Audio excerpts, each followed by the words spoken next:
All right, all you snowboarders of the internet, this is the third live stream of the day in honor of 100 plus reviews dropping. So hopefully you've watched some of those and you've got some questions.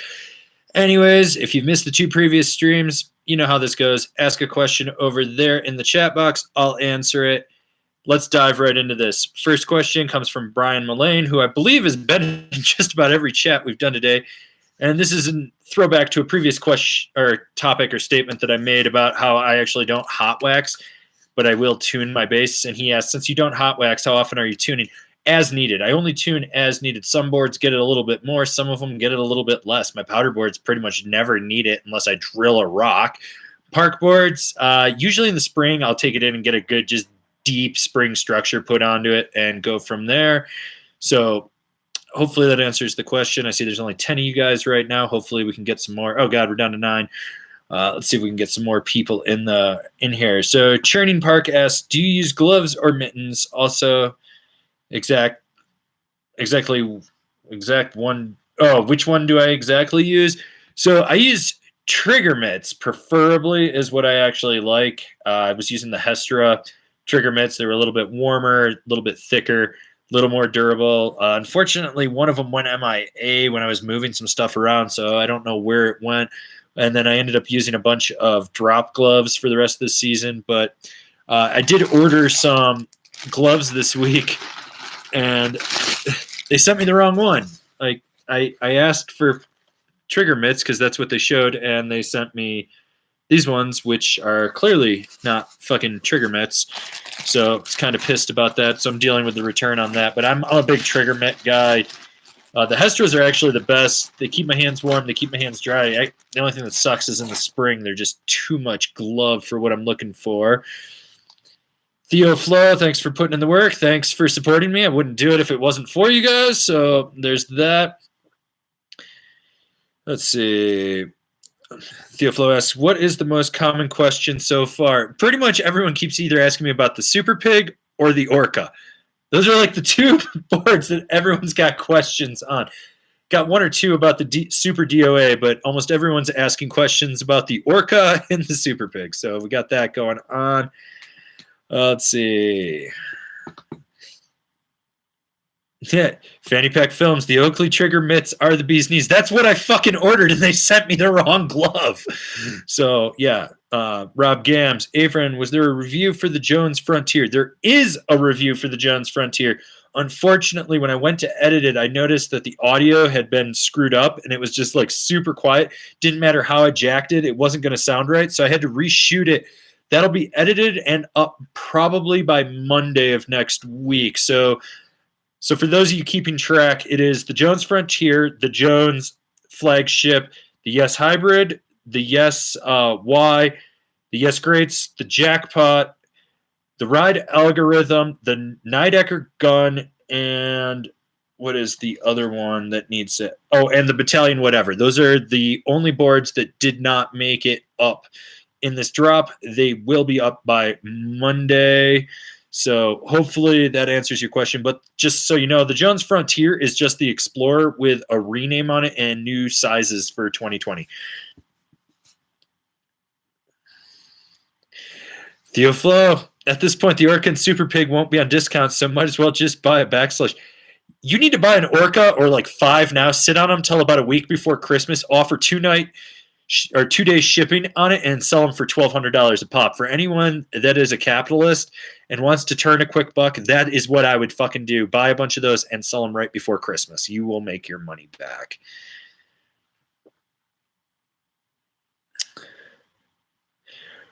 Brian Mullane, how many boards do you currently own? Do I own or are in the house? If we're going with in the house, I think there's a stack of like 20 right there. And then there's 2 board boxes full of Nideckers, so that's like another 11. There's 2 right here. There's a backslash and then a simulator down there. There's 2 Gilsons on the side of the fridge. There's 2 Interior Plane Project Honolulu's, an Arbor Cosa Nostra, an Endeavor Archetype, Dinosaurs Will Die Brewster, a couple Rosinal things for different video projects sitting in my bedroom, and there's Razi XV Split, Amplit Pillow Talk, and something else sitting in the laundry room. And I think there's like 20 pairs of bindings just scattered around the floor. Like next week's big project is to organize all this shit.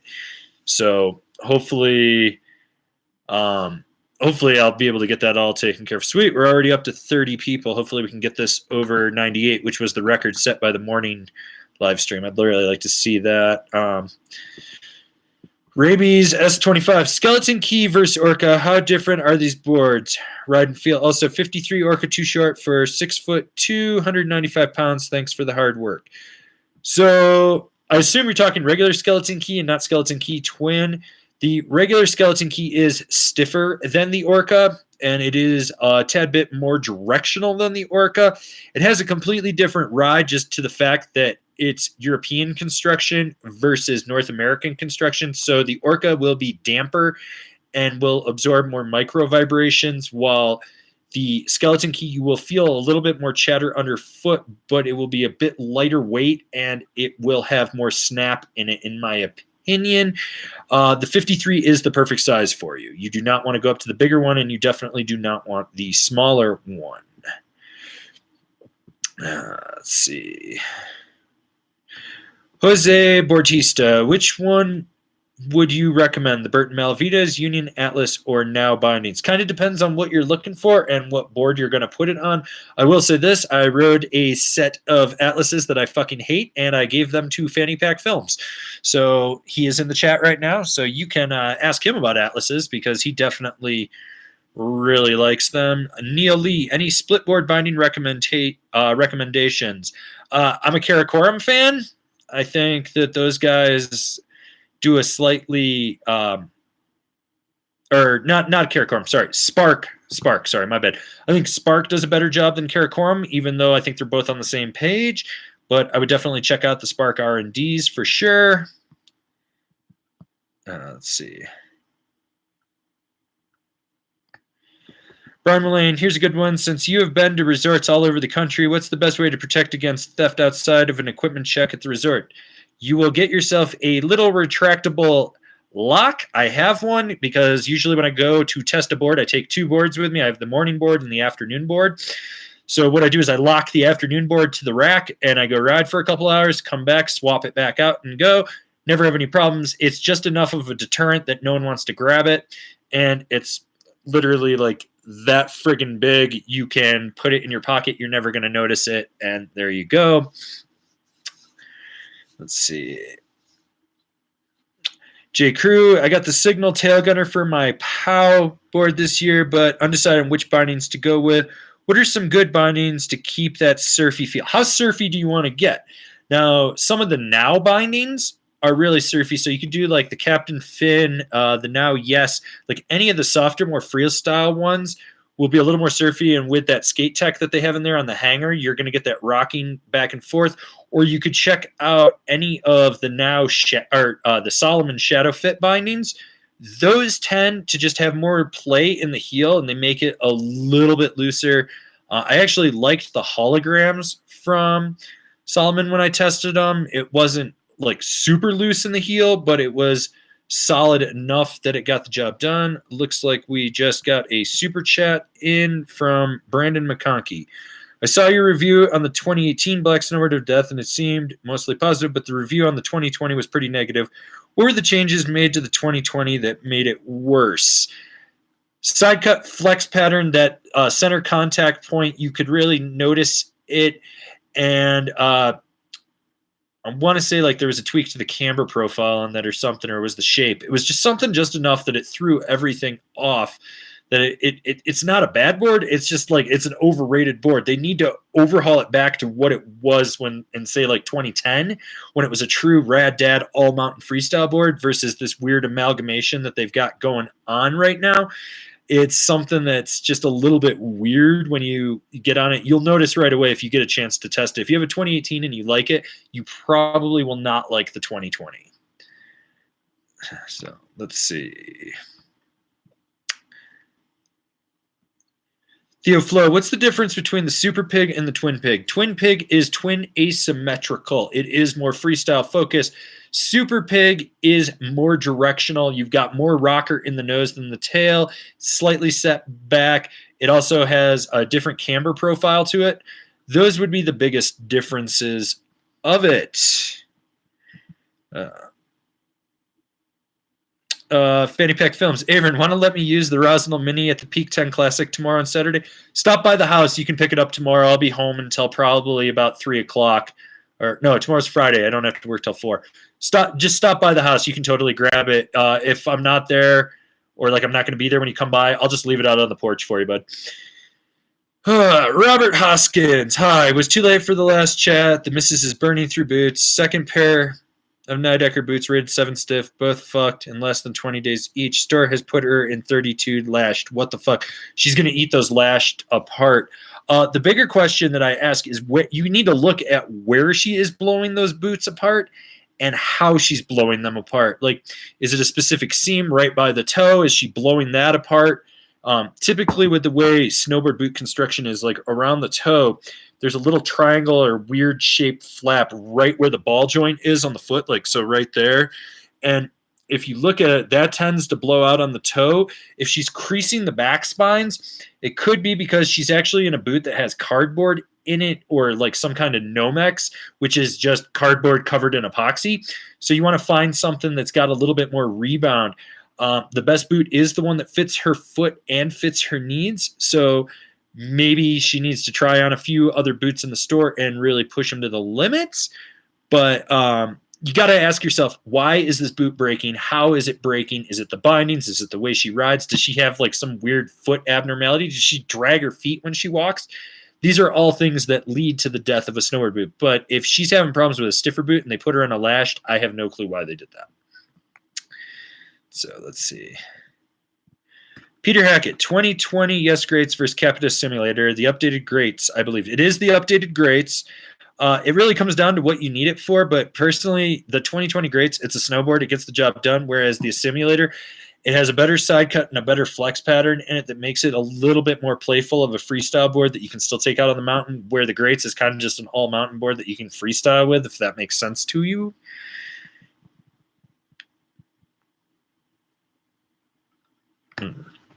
Jose Bautista, I have a Capita Outer Space Living, nice. A Yes 420, solid. Might get the Orca or the Deep Thinker, 5'11", 220 pounds. The Orca and the 420 will have a lot of overlap. I think the Deep Thinker would be that middle ground between your Outer Space Living and your 420. That would be a board you can go carve a groomer on and still get out and do what you need to do with it. So hopefully, when you're building a quiver, you really don't want to have overlap, like where you have 2 or 3 boards that just completely overlap. It defeats the purpose. You want to have them for specific purposes. And I think that Deep Thinker is the good intermediary between your Outer Space Living and your Yes 420. Theo Flo, I work at a major camera company. What do you use to record the reviews? I have a Canon XA30 right now. I used to use a Canon T7i before I completely obliterated it. I've been a Canon guy for a while. I've been looking at some Panasonics and Sonys. Basically, if someone can get me a deal, I'd really be interested in bumping up from a prosumer camera to like a low-level commercial grade one, but I would like to use some of my old Canon lenses, so if I need an adapter, I will do that. But yeah, that's what I film with.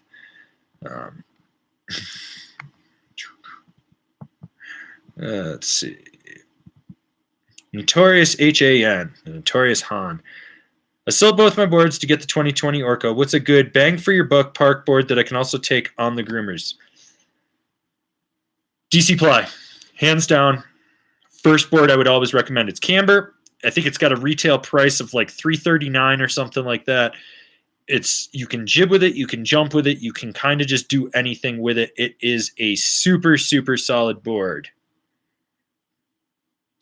Thanks for the super chat, Jose. This is what he says. Thanks, great content all the time.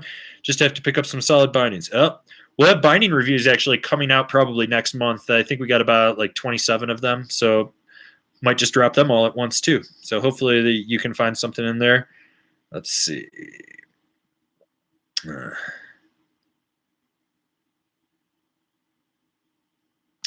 Jeremy Drummond, I have the 1819 Black Snowboard of Death. It's going to be used for powder only. Thoughts for powder usage? I picked up the 20 Mercury for everything else. I'll be honest with you. You're going to ride that Mercury and just start riding it in POW. If you do ride that B-side for just straight powder, set it back a little bit. Just, it's going to have some fight in it. It's not the most ideal POW board, but it gets the job done. So... why do you guys keep retracting your messages? What the hell are you guys doing over there? Jonathan Kosiyana. Do you ever ride a board so much you need a base grind? Should I even bother? I got 2 seasons on my all-mountain freestyle board, thinking about getting another one. Yeah, tune it, man. Dude, I don't believe in hot waxing. I believe in just tuning it. Take it in, get it stone grind, get it P-Tex, get the edges done. Give it a tune-up. That board will give you another season of life, guaranteed. Johnson McDude, what's your opinion on the Never Summer Ripsaw? It's fucking overrated. So many people are like, oh my God, it changed everything and it's the best fucking snowboard. It's because you can't ride a real snowboard. I think it's fucking overrated. I think it's overpriced. You're paying for a rent. You pay $80 extra for a rental top sheet on it. That's what Carbonium is. It's a fucking rental top sheet. They marketed a rental top sheet as a better investment. So no, yeah. B Kings, what's your opinion on the 686 brand and the stuff they sell? So here's the thing about 686. I think they make some good stuff in the higher end. It's when you start to get into the lower end, it gets a little more questionable. Their waterproofing solid. Their seam stitching is usually pretty solid. What I don't like about it is their highest end stuff isn't as high as it used to be. So they used to have a line called the North line back in the day, and it was like 30-30 rated. I mean, it wasn't Gore-Tex, so it actually breathed, but it was and it was Smarty. So you had that 3-in-1 with it, and it was amazing. It just like my last one that I had from them, I bought and used. I think I bought it online for like $100, and that thing. The only reason it was destroyed is I fell through a rock field and it got caught on a rock and just ripped. That was also the day I chipped my hip. But that stuff, the higher end stuff is now I think it's gotten a little more commercial. It's not as waterproof as it used to be, which is kind of sad, especially because when I wore it, I lived up in the Northwest. Obviously in Colorado, I could get away with 8K and not have to worry about getting wet. So, yeah.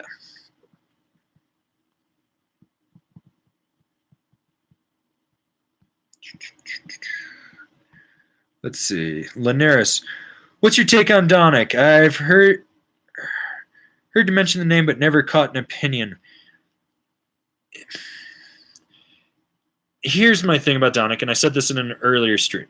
Ryan Napton has become the face of the brand for all you guys on YouTube and the snowboarders of the internet, and everyone's like, oh my God, I need like a 35 centimeter waist, and I need this twin, and it's going to be the only way I can carve, and that's what people believe. I mean, I've looked at their boards. They have some stuff that looks good. I mean, they've been making boards forever, so I don't doubt the quality, and they do make pretty much like a vast majority of the race boards that I ever see. But by and large, I think most people probably don't need one. And does the price warrant it? I mean, you can only get that price if that's what the demand is, so I assume someone's paying for it. It's kind of like this fucking winter stick back there. It's like a $1,200 snowboard. Would I pay $1,200 for it? Fuck no. If it was like $500, maybe, might be worth it, but whatever. Let's see. Jai Buzz, how do you rate the Nitro Dropout? Buy one. I'm getting one. Like, I have to replace a few boards that I own for my personal, and the Dropout and the Capita Simulator are the two main ones I want to buy. The third board would be the Capita Party Platter, but I also just got a brand new Telos Backslash, so I can't really justify getting a Party Platter as much as I want one. But the Dropout fucking blew me away. Like, when you look at Nitro and their whole line, they push that Quiver series so hard on everyone. The Dropout kind of failed to get that momentum behind it, and it was such a good frigging snowboard.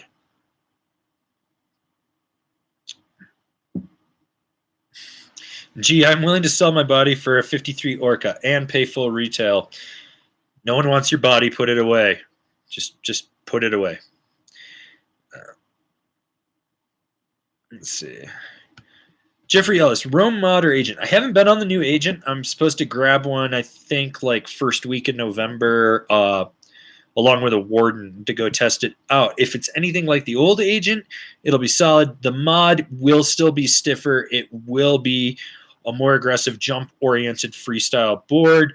So I think maybe if it was me choosing, I haven't really been on the new agent. Even the old agent, I liked it, but I've always loved the mod. I would personally grab the mod. That's me. Churning Park. Will the Union force binding pair well with the Super Pig in Maine so we don't get a ton of snow? And hope this will work good. Also, have you been to Maine? Yes, I have been to Maine. So I went in 2003 to USASA Nationals. I took Marcus from Ask a Black Snowboarder because he couldn't drive because he was a kid. And we went to Sunday River for a week, and it was fun. I mean, the snow was good. They'd had like a really good year. Plus, I was coming out of New York, so I mean, anything was better. So I have been there. I mean, I think the force is kind of like that jack of all trades binding. If it doesn't work on a board, it's really fucking up because that's like their Swiss Army binding. I mean, it's been in the line since they started. In fact, way back in the day, the first year that Union came out, I had to choose between that and a set of 390s, and I went with 390s. But I almost bought a set of forces. Who knows how the world would have panned out if I had been an early adapter of Union. Theoflow, I'm allocating December 20th through the 23rd for a long weekend trip. How bad are the lift lines at Icon Mountains the weekend before Christmas? It's the weekend before Christmas. If you are coming to Colorado, you are fucked. You are just straight fucked. Go to Utah.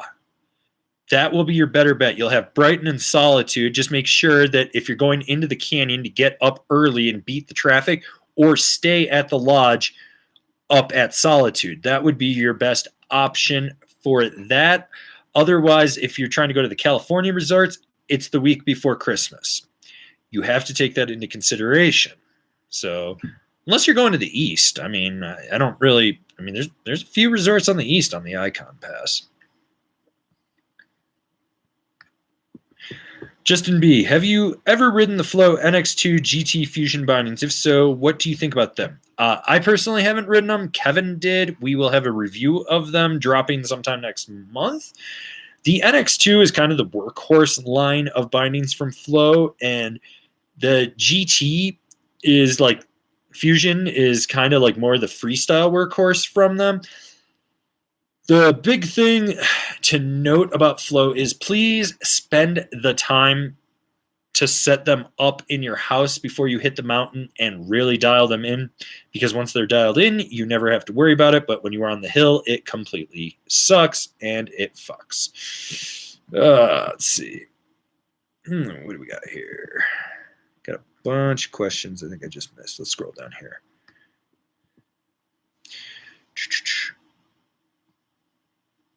Let's see.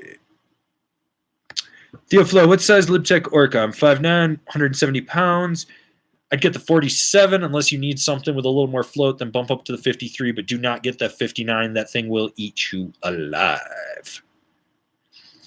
Jonathan Youngblood, boot recommendations for all mountain. The best boot is the one that fits your foot and fits your needs. I could give you a list of bindings, but if you do not try them on, it does not matter. Johnny Starling, any additional boot fitting segments planned in the next year? There's some ideas for things. If I'll implement them is a different thing. I have been so underwater getting these reviews done. I don't think people understand how much work it was to get this all done. I literally last night, 2 minutes to midnight, I scheduled the final review to go live. And then I did that live premiere on the Super Pig video for everyone. So I ended up putting in something like a 17-hour day yesterday just to finish everything, and I thought it was only going to take me like 3 or 4 hours. It was absurd. So doing the boot fit videos, I want to do them better than the last round, like really dial them in, and there's some other stuff I want to work on before I get to it. And in all honesty, I kind of want to go back and just reshoot all the boot fit videos and do better audio quality, better filming, better lighting, and everything for it. So let's see. I feel like I'm missing a question here. Steve Maggio brought my 2019 skeleton key in for a base grind once, and somehow the top sheet graphic came off. Needless to say, the dude didn't charge me for it. How the hell was that? Like, he took the top sheet off? Or, like, the graphic just disappeared? Because if it's the graphic, that's an ink issue, which they might have used that screen printed bio ink on there, which means the emulsifier in the grinding machine, which it was probably a Grindrite or a Wintersteiger, maybe a Montana. They're basically owned by the same company. The emulsifying liquid probably just ate the graphic off. I mean, hey, you got a free tune out of it if you don't care about the graphic. Besides, you could always just go to angrysnowboarderstore.com and buy a bunch of stickers from me and just slap them on over it. So there's always that.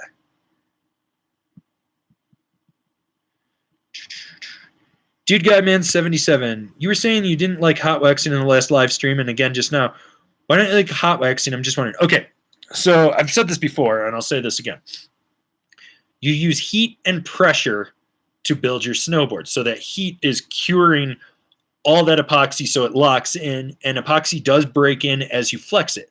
What are you doing with a hot wax? You are essentially heating up everything. You can feel the heat on the top sheet when you're running your iron over it. You're essentially heating the whole core, which is baking the epoxy, which is making it loosen up, which in turn kills the lifespan of the board. On top of the fact, people are like, no, it opens the pores in the PTEX in the base. I talked with a molecular engineer and a chemical engineer, and they pretty much said that that's bullshit. Like, plastic does not open its pores and the wax seeps in and then it seals it. The wax sits on the top. They said the more important thing is the structure. Now, I also do know the guy that does the tuning for the U.S. Olympic team and a bunch of Dew Tour athletes, and he doesn't hot wax anymore. He does everything with a rub-on and a brush and like a rotor and all that shit just to put it in there. And he said the bigger thing is putting the structure in the base. And he noticed that the athletes that compete at top tier levels in the half pipe that do not get a hot wax have more pop and snap from their board. And in turn, I've stopped waxing entirely, and it's so funny. Like, my friends are like, oh, I was waxing and I couldn't get speed. And I was like, I literally threw my board on the ground and rode and was fine all day. The only time that it ever gets really, really dicey is in the spring if the snow's sludgy and it sticks to the base. Then you got to base clean it. And you should probably take it in and get a stone grind and get a spring structure on there so it's just a little bit more grooved and breaks up the suction. But overall, I think hot waxing, like, and this, I worked in a tune shop for fucking years. I had a full tune shop at my disposal at the age of 15. Like, I wasn't even legally by OSHA standards allowed to use the machinery, and I learned how to tune at the age of 15 and 16. And it was a high performance tune shop, and pretty much all I care about is my edges, making sure that any gouges are filled and that there is good structure in the base. Let's see. Let's see, I think I'm missing a question here or something.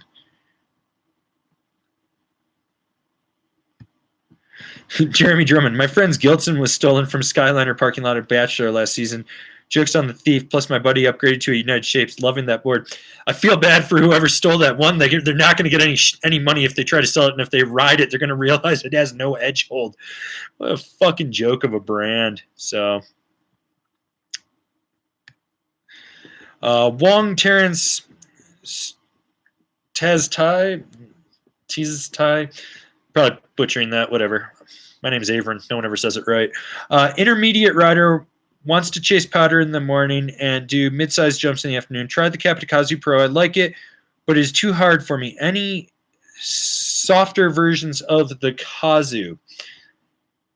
It depends on how soft you really want to get. I like the Kazu because it's got that snap and pop in it, but I think you might do well with like an Explorer series board from United Shapes.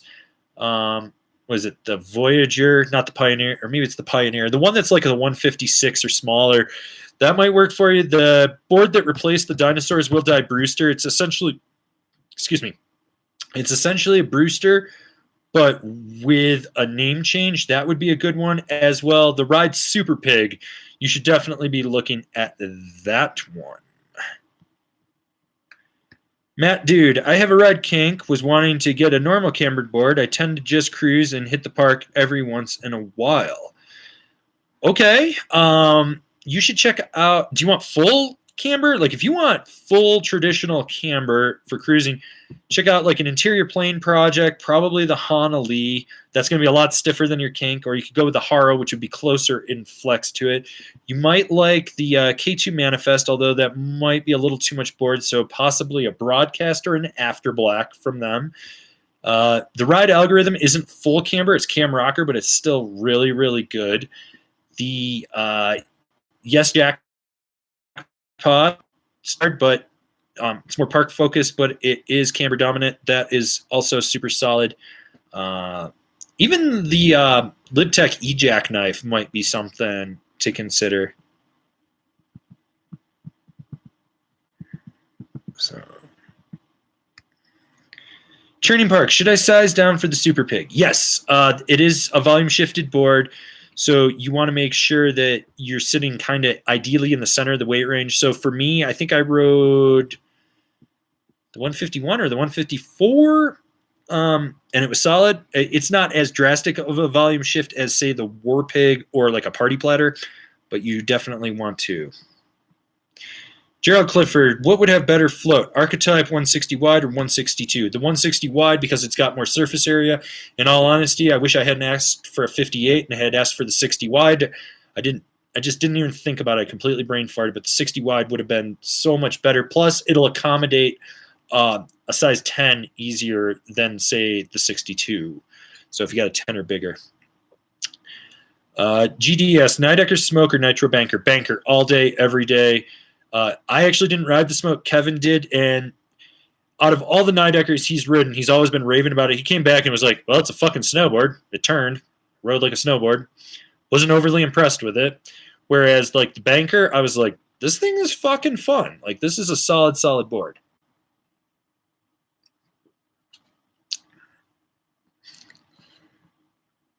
Michael Anderson, what's a good beginner intermediate board binding setup for riding mountain with the occasional par? Is the Super Pig a do-it-all board? That's what it's designed for, but at the level you're at, you're not going to get the performance you want out of it. If you're looking at ride, you want to go with like the Algorithm or the Wildlife. You could probably throw like what is it? The Rodeo. The Rodeo is the binding from ride you could throw on there. The Yes Libre would be another one. The Jones Frontier, the Rosinal Templar, or the One. The Templar is like kind of the lower end version of the One. Even though the One is like higher rated, I still think it's a solid intermediate level board, and they did revamp it for this year. In terms of bindings, try to find something that's probably in that 189 to 223 price range, has a little bit more play in the high back, and has a strap that will that either is just molded, so that means there's no fabric on it, or has some fabric on it. Just that way, it'll give you the padding that you need around there. Ride bikes, drink beer. Hello, my friend. Can you please confirm that a size 13 boot is okay for the Billy Goat 164 wide, and would you recommend that for the Travel Big Mountain Board, Mammoth, Wyoming, Big Sky? The 64 wide should fit a size 13. I'm not looking right at the spec sheet, but most people get hung up on the waist width, and you actually don't need to get hung up on the waist width. What you want to do is take the tip and tail width. So you take, like, say, the nose width, then you want to subtract the waist width from it, take that number, divide it by 2, take that number, and then add it back to the waist width, and roughly, not accounting for side cut or any of the edge tech like magnet traction on there, that is roughly how wide the board is at the center of the insert pack. Roughly. It's a loose interpretation. It's not quite exact. Some guy years and years ago on snowboard.com, before it got revamped, actually came up with a whole theorem and like just process on how to figure out the exact width at every insert on the board. I'm not a math whiz. I have a 3rd grade math level because by 4th grade I had given up on the maths. And so don't ask me to break that down for you. Brandon Adkins, would it be okay if I got the jigsaw at 153 even though I've got 12.5 size boots, or do I need a wide? You need a wide. You need a wide. Go get the wide. Okay. Justin B. I just picked up a 2018 Rosnell XV Magtech for the season for a killer price. Any thoughts on this board? Depends which size you got. Hopefully you didn't get the 67 or the 73 because those two are hard rides. But the 63 and the 59 are actually really phenomenal boards. I've had a lot of people be like, oh, it's not good in trees. And I was like, where did you mount your bindings? Because if you set it all the way back, you have too much nose. With that, if you're like riding lower angle POW in trees that are a little tighter, you actually want to be a little bit more forward on it, so it reduces how much nose you have on it. But the XV Magtech is such a good board. I actually have a split board version of that in the 63.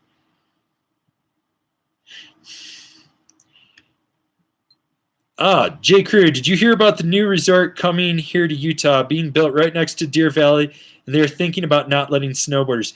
Yes. Okay. So I did see that. Kevin and I were going to talk about it in the podcast. Here's the thing.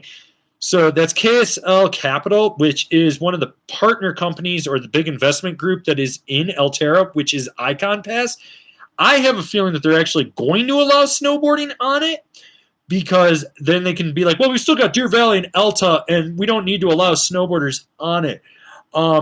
It's going to be really interesting because we haven't gotten a new resort in the United States since, new from the ground up, I believe, since Beaver Creek. I don't think there was another new resort that opened. I know Echo Mountain opened, but that took existing infrastructure. Like, they're actually going to make their own runs and stuff. So it's interesting. I'm really hoping that they don't make that another skier-only resort, because if they do, I'm going to go over there and shit on their toilets. Not in them, on them.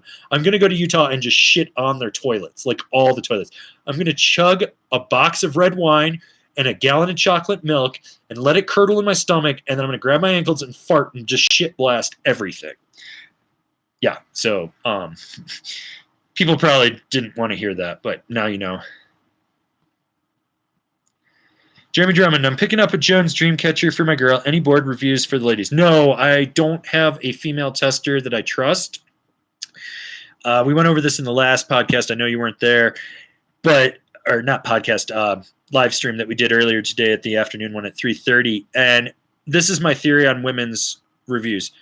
I need to find the right woman to do it. I need to find a competent woman to do it. I need to find one that has worked in a shop and understands what selling is and how to read through the marketing bullshit. I've tried women reviews in the past. It's never really panned out the way that I wanted to, but I want to do it, and I want to launch like the next phase of Angry. So for those of you that don't know, Angry Snowboarder is actually 10 years old. We'll be celebrating our 11th anniversary, I think, like September 11th. Yeah, I know. The 11th anniversary on September 11th. Yeah, go figure. But I'm trying to figure out how to raise more money to hire a full-time staff, get a whole production facility, and really just grow what we're doing, because snowboarding right now in the media sense is completely failing, in my opinion. It's either like you're a super vlogger, and that's cool, like no disrespect to that, but it's not snowboard media, or you got like Snowboarder that's hanging on by a thread, and you got Transworld that's closed up, Empora, which owns White Lines and Onboard. Like, they're literally posting articles about guys that overcame gun violence and how to hike up a fucking mountain in the summer and ultra running and shit. That's not what you guys need. So I'm trying to figure out how to build like legitimate year-round snow media that embraces the new age of snow media. But I'll actually have a whole video explaining what we're trying to do probably in like a week or two. I'm taking all of next week off from the fucking internet. You'll still get a top fives, I believe. I'm going to shoot one this weekend and edit it and schedule it. But I'm going to take like a week off from trying to hammer out a ton of content and just like let my mind recoup after getting this project done. So, yeah. Hopefully that answers that question. Let's see. Jeffrey Ellis, I just saw the reviews on the National. I'm looking for All Mountain Quiver 1. So Agent Alec versus National, or what would you pick outside of Rome? I would pick the National over the Agent Alec. It's a little bit stiffer. It's got a different side cut to it, so it's a little bit more versatile. Outside of Rome, here's my top picks. Captain Mercury, Jones Mountain Twin, Yes Typo, Ride Algorithm. Those are my 4 top picks right there for kind of like an all-mountain freestyle versatile boards. B Kings, I purchased the 2020 Evil Twin for park and freestyle progression and was bummed about your review on it. Still going to shred this weekend anyway. Dude, go shred. You own it. Who cares? Who cares what I think? You own it. If you've ridden it, you know how it rides. It's just a review. I mean, it's not a bad board. I mean, this version of the Evil Twin is probably my favorite. Or is this? No, it was the previous one. 2 versions ago is my favorite one. But it's not a bad board. It's just not a great board. And, like, that's the thing. It's like, I mean, it works for certain people. Don't get me wrong, but when I go into it, I have to look like, does this board have a wow factor? If it has a wow factor, I really want to push it. If it's just so-so or mediocre, there's thousands of boards on the market. And if they're mediocre, who gives a fuck? I think there's more choices than there should be on the market. And, you know, we're getting to the point where you have companies like Nitro, Rome, and Burton just making boards for the sake of making boards. And there's a $20 price difference, but they ride almost exactly the same. So, yeah, hopefully that answers that. Wayne McKenzie, does Space Jesus drink espresso or Red Bull? No, he drinks goat semen, just goat semen. That's it. Matt, dude, if a 154 suggests 120 to 170 pounds, and I'm 150, and a 158 suggests 150 to 200 pounds, what should I get if I'm 170 pounds? If you want it to be soft, jibby, and playful, go with the 54. If you want it to be a little more assertive, a little more aggressive, a little more stable, go with the 58. Chico Dare Gooch, 2020 backslash or archetype? Both. I own both. I literally own both. My backslash is sitting right there on the floor, and my archetype is in my bedroom.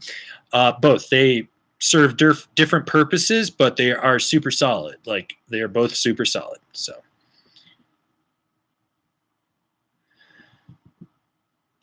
Jose Bautista, will you ever go to Japan? I might go next season. Still pricing out some stuff. I'm going to make it at some point. If I don't go this year, it's going to be next year. Like, I will definitely do it.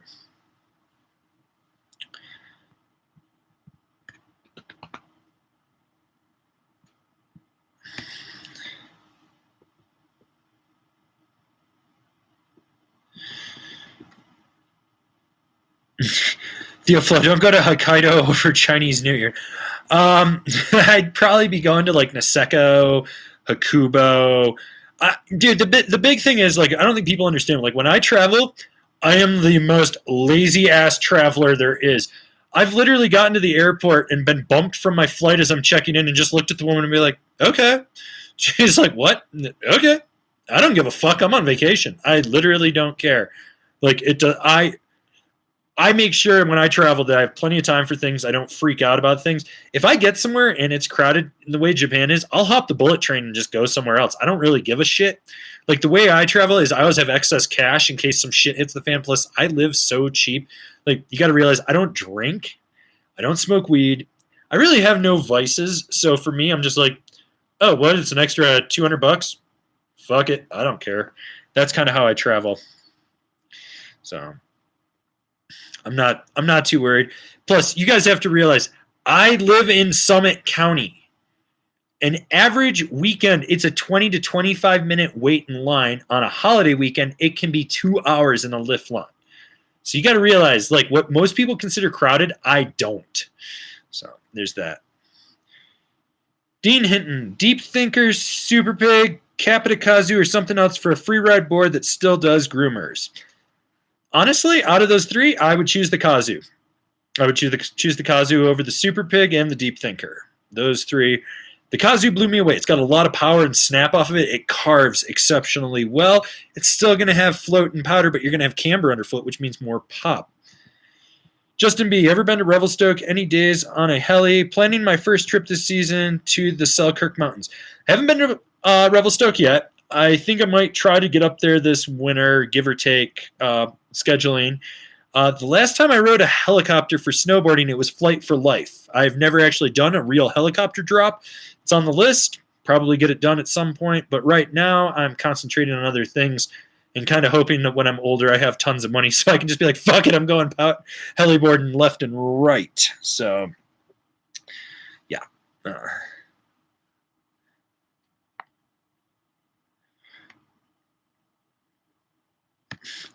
Training Park, did you like the 32 Team 2 boots? Would it be good for all mountain carving? The best boot is the one that fits your foot and fits your needs.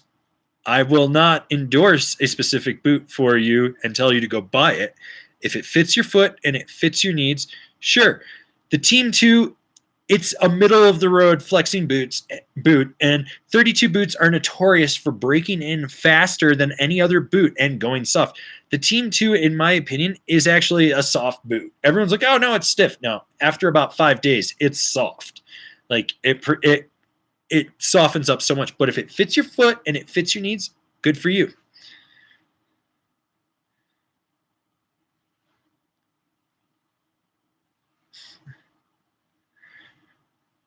Wayne McKenzie with the super chat for the Japan Fund. Thanks, bud. I appreciate that.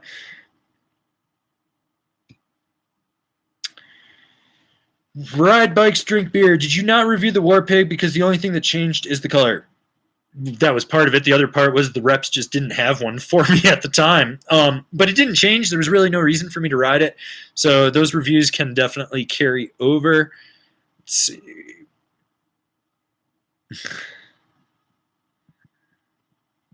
I think I just missed a question here. Will Doyle, thoughts on socks? Been using Smartwell and they're fine, but would rather support a core brand. Ironically, as corporate as people think Smartwell is, it's still a very super core brand. Their headquarters is still in Steamboat. I have a bunch of friends that work there. They do a lot to support snowboarding. They make a really great product. If you really want to support a core sock brand, my favorite is Stinky Socks. They are out of Bulgaria. Those things last better than any sock I have ever had. And whatever you do, don't buy Stance. Stance socks fucking suck for snowboarding. They always rip in the heel.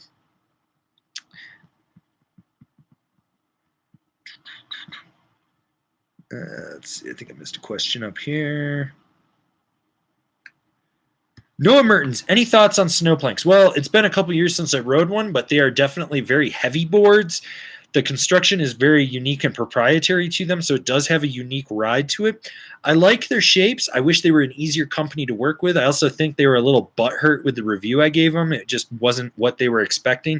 I think they were expecting me to sit down and just like suck their dick and jerk them off at the same time and say how good they were, and it was a decent board, but it wasn't like mind-blowing.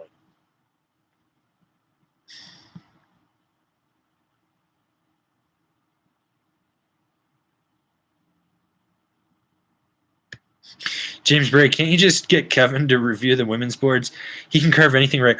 We actually had this conversation in the last live stream. We were going to just put him in a dress and start pumping him full of hormones and then maybe get him sexual reassignment surgery. And then he would be the first women transgender snowboard reviewer out there, and we would break ground yet again.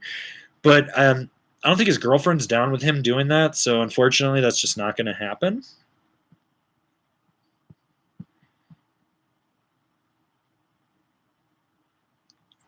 Bad Riders, thanks for the tips on bindings and boots. I'm riding a 19 Orca, 19 War Pig, 19 Ultra Fear, and binding and boot info helped a lot. Oh, and fuck Vail. Well, thanks for the super chat, bud. I appreciate it. I love answering your questions. I see you comment all the time in our videos. Let's see. Theo Flow, I'll start. Rank my quiver. Amplid Pillow Talk, Amplid Stereo, DC Super Natin, and Ride Twin Pig. The only board on there that I don't really care for too much is the stereo. I rode one once and it wasn't fucking mind-blowing. It was just like, eh. I own a Pillow Talk. I love my Pillow Talk. I have to retire my Pillow Talk, which makes me sad. The Super Natin is actually a super underrated board from DC, in my opinion, and I think more people should get on it. It's a great, like, mild cambered pow crusher board. And I forget about it sometimes too, but unfortunately I'm also like thinking of about like 7,000 snowboards at the same time. As for the Twin Pig, I didn't like the Twin Pig, like, which blew my mind because I thought I would really like it, and unfortunately it just wasn't mind-blowing like how I wanted it. So yeah. Let's see. I think we're caught up on questions. Let's scroll down, see what I missed here. Gerald Clifford with the super chat. I'll contribute to the Japan fund. The vids would be gold. The vids will be gold. Hopefully I can have enough money to actually take a full-time filmer with me, because I feel like if I did a travel series, it'd probably be different than most people and be like, oh, we went here and look at me. I took this fucking photo and I did this and and I'd be like, all right, so we're going to go to the most questionable snowboard shop in Tokyo in the snowboard district, and we're going to haggle for socks. And I'm going to make a whole fucking video about it or something stupid like that, because that's the type of shit I would do. Also, I'm highly allergic to seafood, but I'm not quite sure which everything is. So I'd probably take an EpiPen with me and be like, we're going to go find out what everyone's allergic to today. Might die. I'm just saying. Might die. Sweet. Jeffrey Ellis with the donation for the Angry Fund. Sweet. Theo Flo, real currency. Why does everyone bag on Canadian currency? It still converts to American. On top of the fact with Super Chat, I have to give up 30% right away to Google anyways. It doesn't matter. It's all money. I'm literally making money anytime someone Super Chats. I don't care what currency it comes in. Fucking pay me in fucking Filipino pesos for all I give a shit. Let's see. Gee, I'll contribute after 12 a.m. Gotta wait for payday. I know how that goes, man. I used to live paycheck to paycheck. Justin B., have you thought about doing board and binding reviews with some riding footage edited in? I think it may help your channel grow. Okay. Here's the issue I have with this. I hate riding with a GoPro on a stick. I have like weird issues from different injuries, so like holding things throws off my anatomy and how I ride. It's just not how I want. And I ride alone like 98% of the time. People do not realize that. Like, people think Kevin and I actually ride together. I think Kevin and I rode together 2 days this year, maybe 3. I think there might have been a demo day where we rode a chairlift together. But by and large, like, he and I do not ride together at all. On top of the fact, my editing equipment. So the laptop that I'm doing this live stream on is a late model 2011 MacBook Pro that I bought refurbished. This thing is on its last legs. Like, it literally almost started on fire when I was editing the last podcast videos. It smelled like burning electric. My desktop, my iMac, I bought that used for $700 when my friend's shop closed. He gave me a good deal on it. But I have that running out on a Thunderbolt, or whatever it is, to an external hard drive that's powered, so it runs everything. So rendering takes longer, and that's a 2012. I need to upgrade all the editing equipment, or at least hire an editor with better equipment to do it, because I don't want to sit there and just wait for shit to render. Like, I'm a very go person, so like having to sit and wait for something just pisses me off. So 9 times out of 10 when I'm doing like all these videos and shit, I get up and go play video games. I'm like doing laundry, cleaning the house, fucking. Sometimes I'll be editing on the Mac, the iMac for like reviews, and the MacBook Pro, I'll just be fucking editing like podcasts at the same time, like bouncing back and forth. But basically it comes down to hard drive space, time, because also I do work a 40-hour a week job. Like, I don't think a lot of people realize that at any given point I'm putting in about 100 hours a week on stuff. I would like to sleep. This year I decided that I was going to try to get at least 6 hours of sleep instead of my usual 4 to 5 that I get. So I've been able to up from 6 to 7 hours, honestly, and I've been the healthiest I've been in years, so I'm not killing myself. But it's going to happen at some point. The other thing is, for all you guys that wonder if I can ride, I'm going to try to do different meetups in different locations. Like, I'll have an announcement, like a travel tour. It'll be like, hey, I'm going to be at this mountain for this day. We're going to meet at this time. We're going to ride together for 4 hours. I'm even going to try to do that on the East Coast. So for all you guys in the Mid-Atlantic, I will be in the Mid-Atlantic at some point to do some stuff with Big Boulder. And that's through Peak Resorts, not Vail. Like, this was in the works long before Peak Resorts got sold. Also, who the fuck owns stock in Peak Resorts? Because you made some fucking money. I'm so pissed I sold mine, because I could have doubled my investment like that overnight. Fucking lost out on that, and I haven't been buying and selling Vail stock. I should do a whole show on stocks, like in the snowboard industry. So yeah. Jeffrey Ellis, what's your choice on a medium to stiff all mountain boot and binding? The best boot that fits your foot is the one I would recommend. There are a lot of them out there. Personally, for me, I only ride stiff boots. I only ride the K2 Thraxis right now. It's the boot that fits my foot the best. That might change at some point. As in terms of bindings, I think like you got your Malavitas and Cartels from Burton. You got like your IPO or what is it? It's not the Brigade. Maybe it's the Brigade from now. Whatever the medium level is, I can't think of it off the top of my head. I know it's not the Drive from Jones. You've got the Rodeo from Ride. Right now, I'd also say like the Katana or the Vice from Rome. Although the Vice I feel is a little cheap. The Katana is better. In all honesty, I actually really love the Black Label. Also, the Alibi binding from Salomon is super solid as well. Let's see.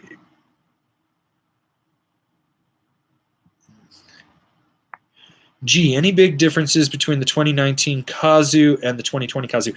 I didn't ride the 2019 Kazoo. I got injured right before I was supposed to review a bunch of Capita stuff, so I canceled my order of stuff to come in for 2019 on that. I wish I could have ridden it. I don't believe there was any change to it, though. So, hopefully. James McElroy, Nitro Banker, Tellus DST Freeride, or Battalion Carver? That's a fucking tough one. If we're talking carving, it would go DST Freeride and Battalion Carver coin toss. Like whatever the coin picked, I would choose that. If we're talking like all mountain ride, I'd probably go with the DST, the Banker, then the Carver. If we're talking for versatility, it would be Banker, DST, Carver. Basically, the Battalion Carver is like a sleeper border cross carving board. And I don't think people realize that the DST still has some of the most amazing edge turning I've had on any snowboard I've ever been on in my life.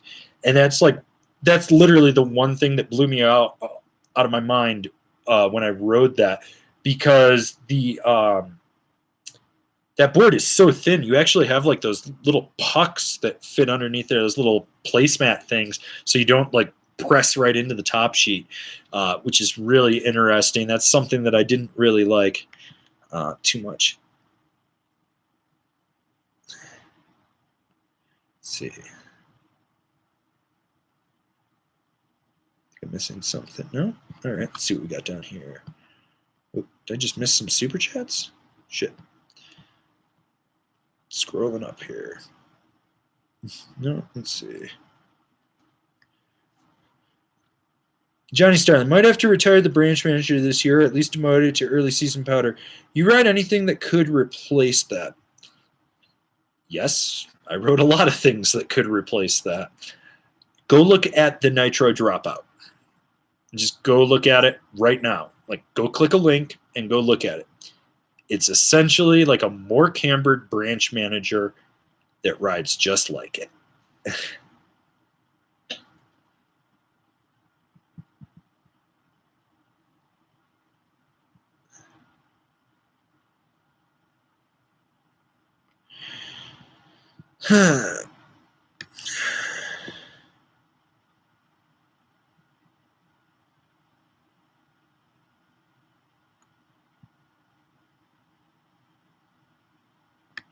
Do you think a quintuple cork is possible? I believe a physicist actually proved that it is. Didn't someone try one? I thought someone tried a quintuple cork. I don't know. I don't pay attention to that cork game.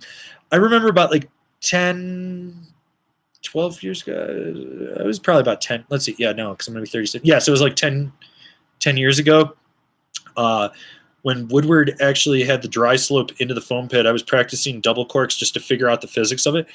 It's easier to double cork than it is to single cork, I realized, because all you have to do is curl up in a ball and it'll bring you around the second time, and you can just like open up and just stomp right there. I've never actually taken it to snow, mainly because my joints just fall apart anytime I try something like that. Although I think I did a backflip this year by accident and landed it, which it's been years since I've done one of that.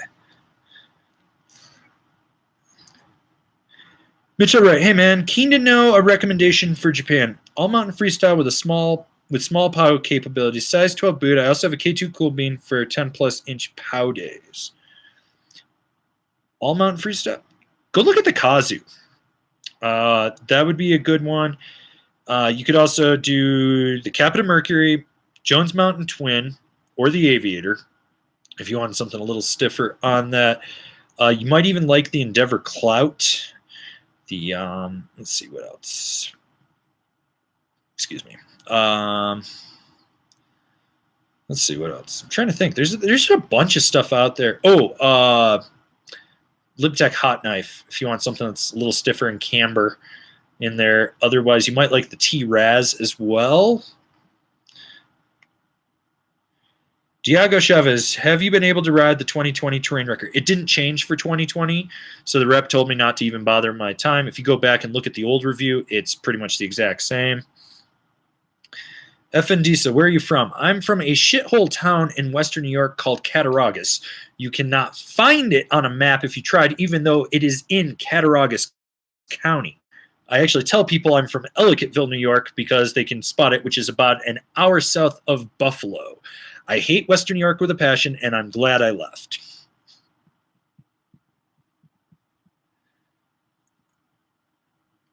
Diego Chavez, come to Washington State. We can do Crystal. I actually never rode Crystal when I lived in Washington. I was a Stevens Pass guy, so I've ridden Stevens, Baker, and Mission Ridge. I wouldn't mind checking out some of the terrain at Crystal.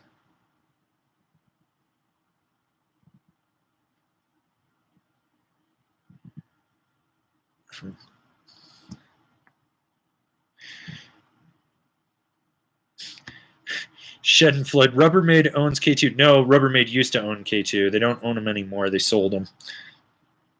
Notorious Han, have you ever tried a snowboard that you immediately wanted to take off because it sucked ass? Which one? And do you have a all-time worst snowboard? The Salomon 6-piece. I fucking hate that board. Go watch the review of it. Just go watch. You can see how much I hate that board. I fucking hate that. Is literally probably the worst board I've ridden in the last 10 years. Now, if you want something that I wish I'd taken my unstrapped and just thrown away, the Soul Stick Pocket Rocket. The guy that sent it to me was like, yeah, this thing will be able to ride on the mountain. It's too wide in the nose. It does not engage the contact points. It is the scariest board if you are not in a foot or more of powder. When you are in deep snow, it is amazing. But traversing from one side of copper to the other, I had to take like a 2-mile cat track to get to where I needed to be.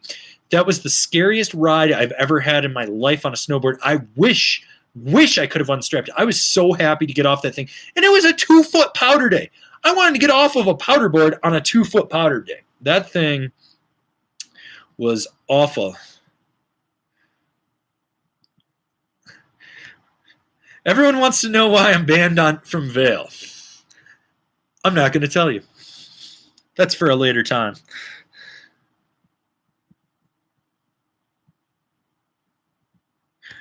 Ride bikes, drink beer. You was hoping for some Dinosaurs Will Die reviews. So was I. Unfortunately, their samples didn't make it to the country, I think, until like it was almost May when I talked to my local rep. Like, I deal with the owners, Sean Genovese and Jeff Keenan. They didn't have anything for me, so they wanted me to go through Dylan, their Colorado Rockies rep. He's like, I don't have anything, but I can get you some stuff in the fall. I love the way Dino's boards ride. I love that company. I love supporting Gino. I love supporting Jeff. I think it's an underrated company that people should be buying. Unfortunately, just wasn't able to make it happen. So,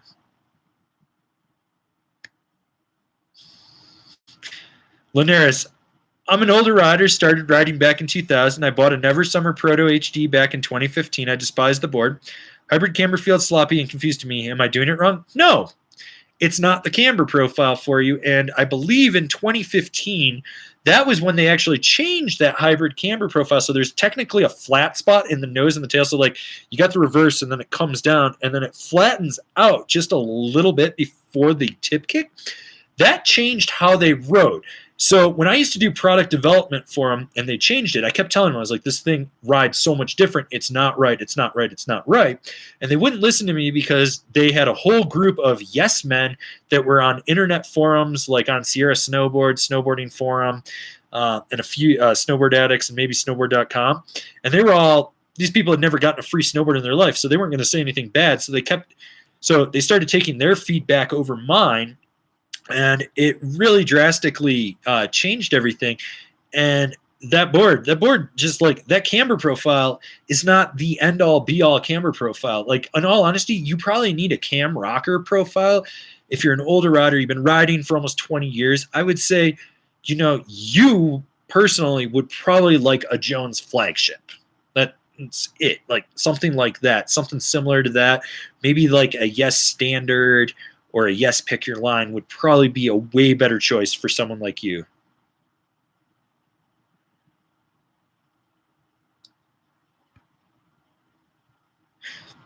Jason, thanks for the advice in the first chat. Most gaper thing to yell from the lift line. You send it or YOLO. Asking for a friend. I think making any noise when someone does something like that isn't funny. See, so what I like to do is when a skier falls and their skis pop off, hey, hey, hey, hey, and then they look up at me. You dropped your ski. I just wanted you to know you dropped your ski. It's right there. And they're like, thanks, Dick. I didn't know it came off. And I was like, well, if you rode a snowboard, you wouldn't have this problem, but sucks to suck. I don't know where the whole you thing came from. I blame Casey for that, in all honesty. I think he made it more popular. I haven't really heard too many people screaming YOLO. The last time I heard that, I was riding with Dylan Thomas, who used to be a pro rider for Roswell. Great friend of mine. Love that kid to death. Stoked on his retirement. But we were... Where the fuck were we at? I want to say we were at like Beaver Creek, and the run-in came down like this, turned 90 degrees, dropped down, dropped back up, and then there was a cat track. And out of nowhere, all we hear is YOLO, and as he zips past me, he screams, for Sochi, because it was like the year after the Sochi Olympics. He comes in at about 80 miles an hour. This is on a 163 Rosinal XV, so it's super stiff board. Hits the cat track. Spins the biggest back three I've ever seen. Like, he probably went like 30 feet up and about 60 feet down.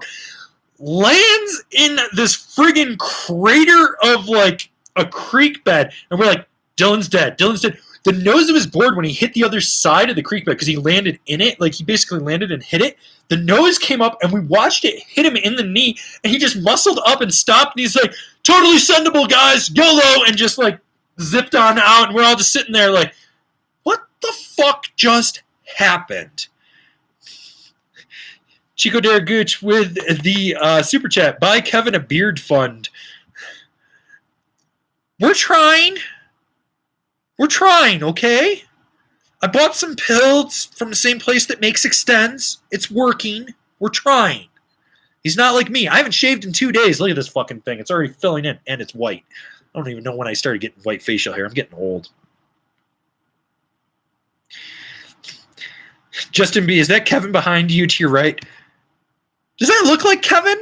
No, that's not Kevin. That's Roy and Sheila. All right? They're kind of slow, and they have really shitty wooden personalities.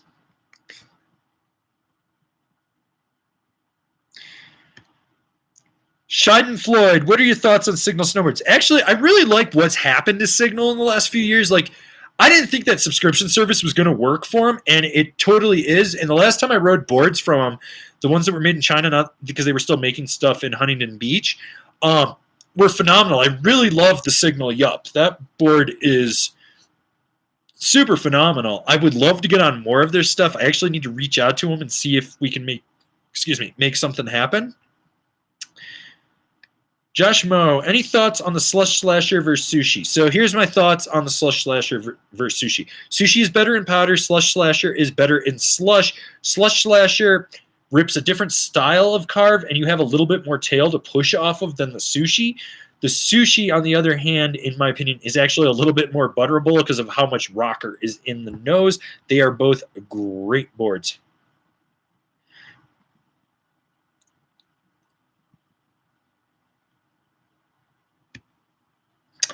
Selkrube, any chances for large people top fives? I'm 6'2", 255 pounds, and a size 12 boot. Oh, it's coming, baby. It's coming. So, where is it?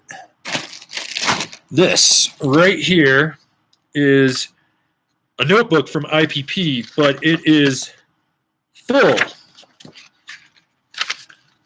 of various top 5 lists, and shit for you goddamn Satchmos is going to be on there. It's going to be something that happens.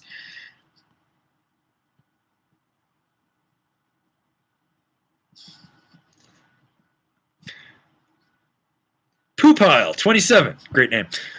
Suggestions for park butter boards for people with big feet.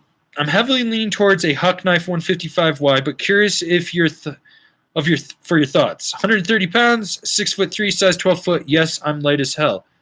That's actually a really solid board. I really dig that. You could also look at like the new K2 party platter. Get a volume shifted board. You could even get away with a smaller board because you're lighter weight and still accommodate those size 13s. The War Pig would be another one. Let's see. The new Jackpot is a little bit wider from. Yes, you could do that as well. Let's see. Theoflow, Mark Landvik method or Euro method?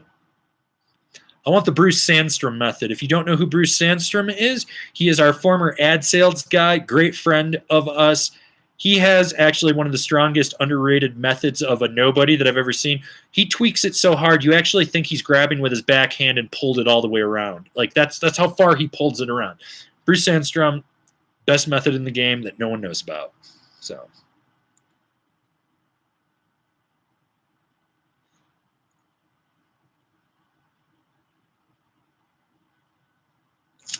Let's see.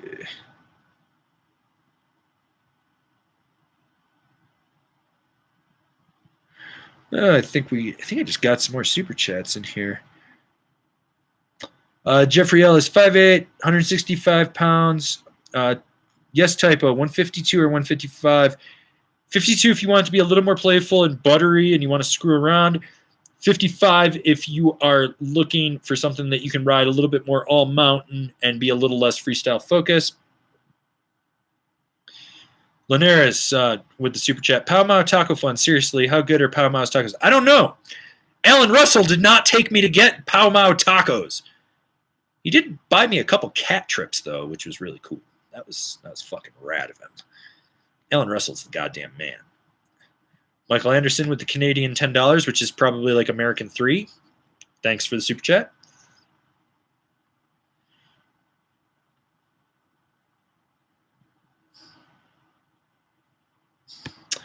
Michael Anderson, now that you've done most of your reviews, what's been your biggest surprise? Nothing literally surprises me except for the asshole that's leaving hate comments on the Ride Helix review. This guy's bitching about the 2018 Helix on the 2020 Helix, asking me to compare the new Helix to his 2018 Helix, to compare it to the Capita, a simulator, and the 2020 Rome National. But he also wants me to compare it to the 2019 Rome National, which is a different board, and his comprehension is just fucking stupid.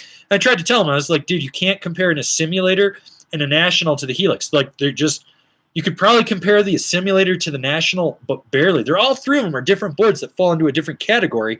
And then he's like, then he went off on this whole tangent about how I have no cartilage in my knees and that my reviews are shit and I don't know what I'm talking about because it works for him. Great, it works for you. You bought one snowboard on closeout because it's all you could afford. You have to make it work at that fucking time, you know? So,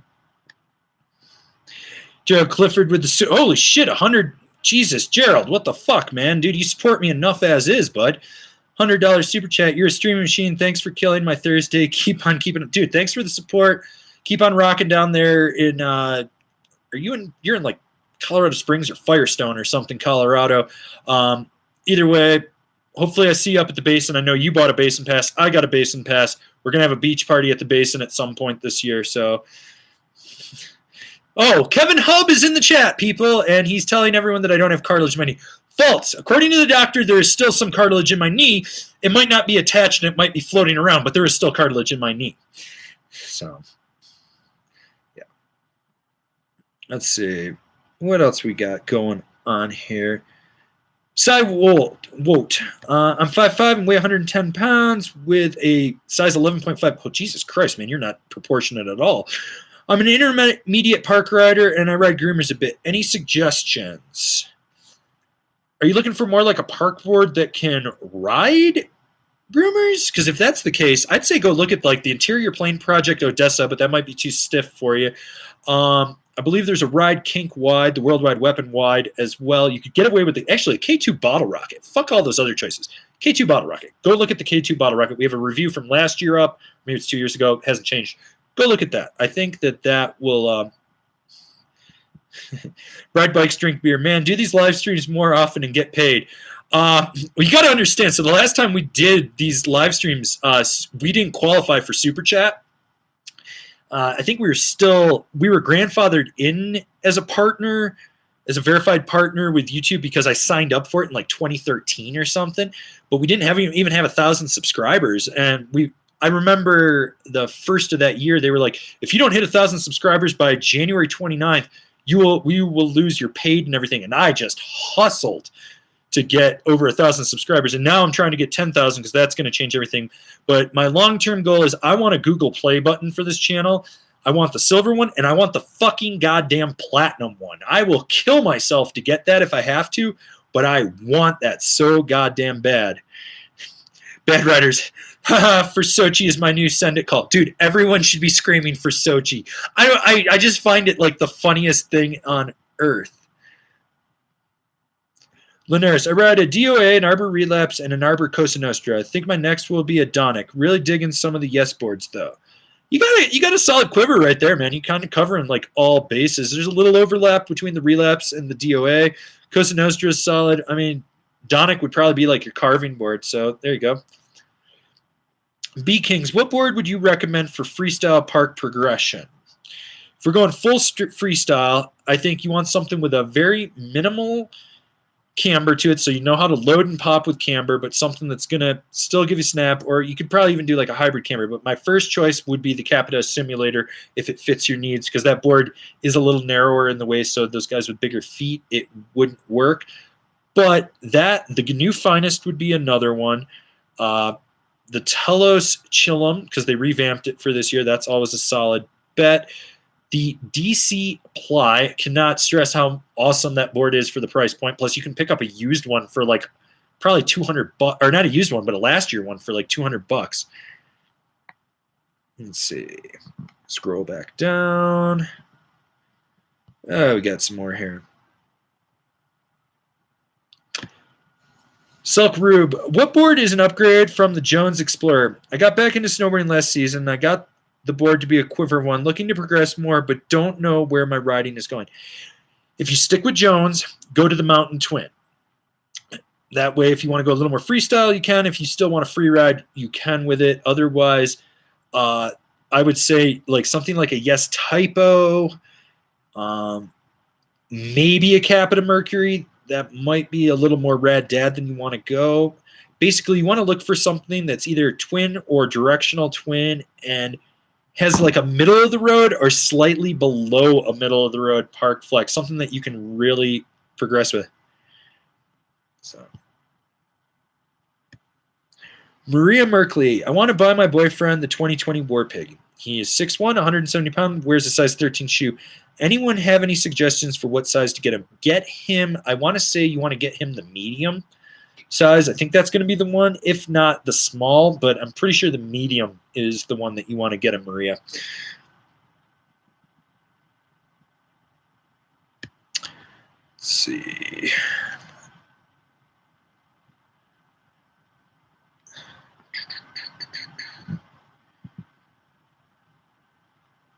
Okay, where else are we? We've got some more floating around in here. I think I just saw a new question pop up. Chico Dare Good. Kevin, do you soak your detachable mustache overnight or just put it on a stand and comb it with the world's smallest comb? Yeah, it actually doubles as his merkin, so he wears that at night when he's stripping at his 6th job, just so everyone knows.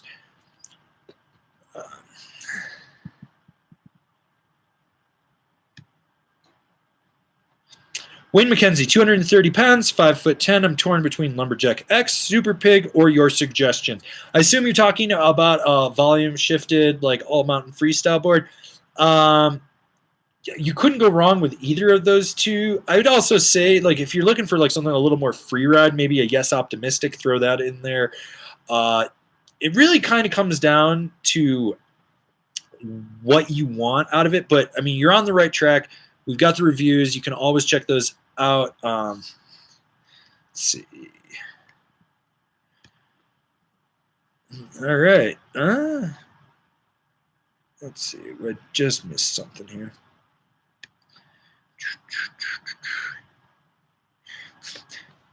Devin Giori, top 5 most insane mountain stories. Dude, we could literally do a whole podcast called Story Time with Uncle Averin if we wanted to. The amount of shit that I have seen in my lifetime living in a resort and just being on the mountain. I mean, I could tell you guys like the funniest story where I jumped off a chairlift in Steamboat to get away from this asshole that tried to pick a fight with me on an old 2-seater. It's the funniest fucking thing in the world. Like, I could talk about that. I could talk about getting banned from Vail both times. Let's see. Getting popped by lift maintenance at a basin for ducking a rope, and the guy kept asking me if I wanted to ski, and I kept keep skiing that day, and I kept telling him, no, I want to snowboard. I don't ski. And he couldn't grasp the concept that I was on a snowboard, and he kept getting more and more frustrated. And finally, like, I must have pissed him off to no end, and he took off. But that story's super funny. So, you know, the story time with Uncle Averin could just be a whole thing in itself.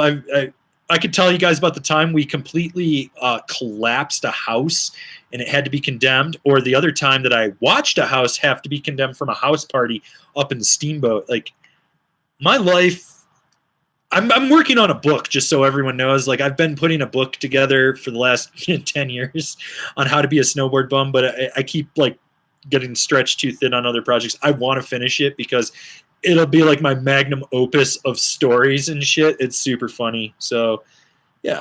Let's see. Lewis Brooks got the 2018 Mercury. Fucking solid choice. 29 Headspace. Another solid choice. But want another board for my quiver. What would you suggest to avoid overlap? You need to get a full-blown powder board. So you either need to get volume shifted or a powder board. But here's the thing. Out of those two that you have, I would say go buy like an Endeavor Archetype. That swallowtail will change your life on a powder day. Or get a carving board. Something like for aggressive carving, like maybe a K2 Simple Pleasures or a Battalion Carver. Something like that. So, let's see.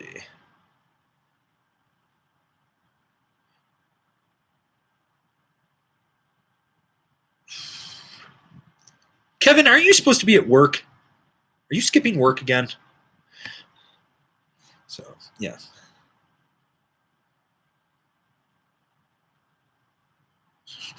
This is just a great statement from Poo Pile. Thanks for the feedback. Keep pissing off the skiers, politically correct people, and people who rub their dicks with their skate bananas.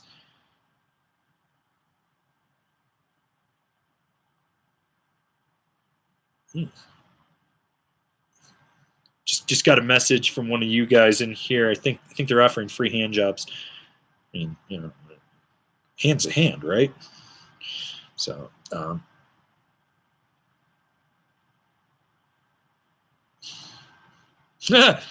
well, Kevin, if you ever need help with your beard, we got a message on Instagram for someone in Boulder that can help you. I guess I won't have to shave my pubes and let you glue them on your face. So, there we go. Let's see. Chu Chang, why aren't more companies jumping on the ASIM bandwagon besides GNU, Capita, Yes, and Ride? With the popularity of Parker, and I figured more companies would come out with an ASIM board. So you're also forgetting Smokin', Telos, Lago, Nitro. Burton has some ASIM in there, I believe, but they don't really like market it. A lot of companies are actually doing ASIM, and they're just not telling you about it. It's not really a bandwagon. Like, the first ASIM came out in like 1992, and that was the Nitro Pyro, and it's there. Like, a lot of people are definitely doing ASIM out there. I mean, it makes sense on certain boards. Some boards it doesn't. You know, so yeah, don't think about that. Oh, Kevin's driving home, and on this chat, he's going to crash. Great, I just killed Kevin. James D. Yo, Averin, have you or Kevin tried Capita Super DOA? Thoughts? No, I didn't. I tried to get a Super DOA from him, and I think I missed a window where they had to send it to Whistler, and I'm pretty sure TJ actually got the one that I was supposed to review up in Whistler. I'll get on one probably like November, December. I'll probably have to get it from one of my local shops to go ride, but you'll get a Super DOA review at some point. So Let's see. Schadenfreude. Kevin rides a snurfer. I don't know if he has a snurfer. He might. Wouldn't surprise me. He's actually a closet snow skater. Fuck those things. Fuck them. Ugh. Oh, great. Kevin's dead. You guys are all saying rest in peace. So good job. We killed Kevin in the live stream. Awesome. Great. Kevin's dead. Oh, shit. Diego Chavez with the $25 super chat. Thanks, bud. You got any questions? I know I've answered a few of yours tonight. Fuck, tonight was a great night. I gotta do more of these lives. Should I do more live streams? Do you guys want me to do more live streams? Well, there you go. Kevin says he's heard good things about the Super DOA, even from DOA haters. So maybe I'll actually like the Super DOA. Adrian Ellis, why did you cut Ask a Black Snowboarder show? The Angry Snowboarder show was fire. Keep up the good work, Angry. So Marcus actually... we kind of agreed it had kind of hit its lifespan, and we were going to do a big send-off episode and do it. I mean, there's something like 86 episodes or something. I mean, there's only so many questions you can ask him. I believe it was fire, but Marcus, I love him to death. He's my little brother through and through. We've literally snowboarded together for 20-plus years. He took a stretch job with the company he works with, and he had to move to their corporate office. They love him so much. He's on the fast track to becoming upper management and making lots of money. And I love seeing that for him, and I want to support him. And unfortunately, he's not here anymore, so we can't do it. Not saying we won't do like some special guest Ask a Black Snowboarders if he comes back for Christmas or anything like that. On the whole topic of Ask a Black Snowboarder, we're thinking of doing something else. Just saying. So there might be something for you down the road there. And believe me, yes, it will be racially insensitive, politically incorrect, and someone will probably want to cancel me. Let's see. GZR11, splurge first on boots or bindings. Always spend the most money on boots. Get the best boot that fits your foot and fits your needs. Blow all your fucking money if you have to on boots, because you can always find bindings used from stupid people that are people that snowboard and not snowboarders that literally buy something and it's too much for them, and you'll see like last year's shit on Craigslist and you can swoop it for like $40 to $100. So yeah, there you go. God damn it, Kevin, don't tell people you snowbike.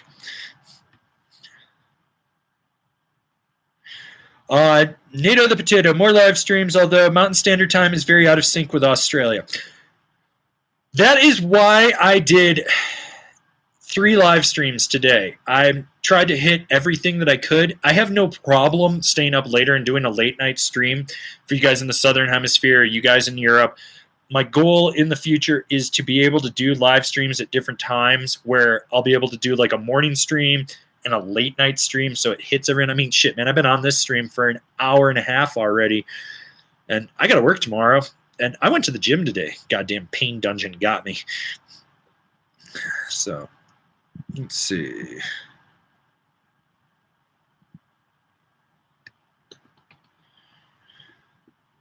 Tim's ideas. Joined Angry Snowboarder VIP. Consider it your commission from my sales that use your knowledge. Thanks for joining. Yeah, so if anyone really wants to support us, they're not doing super chat or something, we have this thing called Angry Snowboarder VIP. You can sign up. We've got multiple tiers in there. Some of the perks from that include having your name in the end credits of reviews. There's a monthly sticker club for $7 a month. You get an envelope with anywhere between 2 and 4 stickers a month in there. And I do make stickers just for the VIP. There's also the Ultra tier, which is $15 a month. Every 3 months, you get a giant sticker envelope loaded with stickers. So if you haven't swung over to angrysnowboarder.vip, check it out. We run it off the Patreon platform. It's a great way to just help support us and help us grow what we're doing. Chu Chang, how about Ask an Asian Border or Ask a Mexican Border episodes? It would be so cool. Well, first off, it wouldn't be Ask an Asian. It would be Ask an Oriental, because we got to be as politically incorrect as possible. And if I did that, I would probably just actually have an Oriental rug just sitting there and ask questions and nothing would happen. But, yeah, so there you go. Peter Hackett, got a 2016 T-Rice Pro 162.20, but I've never really liked it as a progressing intermediate. What exactly is this board really for? So, the T-Rice board, people always end up buying it at the intermediate level, and they always end up with the pointy, and what they really need is the blunt, because the blunt is actually softer flexing, and they don't realize it. So the pointy is more for your hard charging, aggressive freestyle guys that want a mixed camber profile, so reverse with camber underfoot. Excuse me. Sorry. But it's one. I got the burps. It's one of those boards that's really designed for someone that wants to go out and charge and really push it. I think it's an overrated board. Travis is one of the few people that can actually sell a board on his name, and he sells that. I mean, realistically, it sounds like you need an Orca more than anything if you're going to buy something with the T-Rice name. So there we go. Let's see. Sweaty and Ready Robinson just bought some Volcom Stretch Gore-Tex for $170. Are they as good as people say? I would really question something that's stretch Gore-Tex. I'd really question it. Gore-Tex doesn't seem like a fabric that's very malleable. I hate Gore-Tex. I think it's a fucking overrated fabric. I think that it makes you fucking clammy as shit and it doesn't breathe. If they fit you and you think you like them, go for it. I've been an L1 outerwear guy for like 12 years. That's all I ever ride anymore. So that's probably all I'm going to ride, but that's just me. I mean, hey, if they work, they work. So.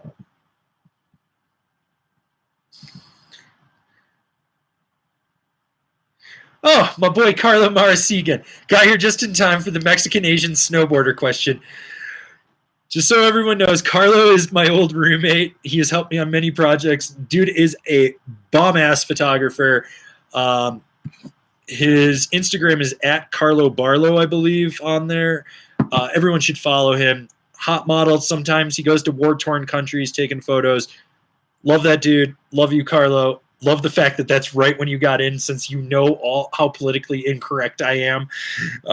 So I'm super glad on that. So Wayne McKenzie, Skull Stickers rerun. I'm working on it, Wayne.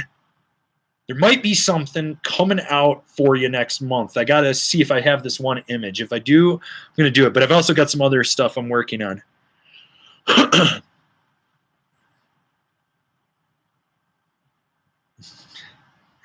Let's see, where else are we? I feel like I'm missing a question here.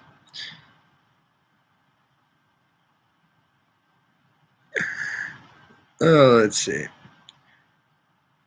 Silk Rube. How many different types, percent light, etc. goggles do you recommend? Not companies, but low light versus sunny as shit outside goggle lenses. So I got my eyes fixed 2 years ago, and so like my whole perspective on goggles has really drastically changed. But what I typically run in Colorado is I have like my flat low light lens, which is usually like a high yellow or something similar to that, and then I have like a super dark day lens because it's like that'll work on a slightly overcast, and then I actually tried a medium level lens. I honestly don't nerd out like on the percentages and stuff. That's more of a Kevin thing. So we've been trying to figure out if we could do something. I would love to get some more goggle companies to send us goggles for reviews and like really break it down. But unfortunately, that's just like not our forte right now. It's not something we won't get into. It's just saying it's not our forte. We could definitely get into it. So let's see. I feel like I'm missing a question here, but maybe not. Peter Hackett, you need a CBD sponsor with the super chat. Dude, I would love a CBD sponsor. I actually need to go talk to like some of the dispensaries around here and see if I can get on one of them or something, because I have some friends that are actually sponsored by a few dispensaries. But yeah, I would love that CBD money. It's going to be the fucking new energy drinks of snowboarding when they fully go in. I want that shit. Like, so good.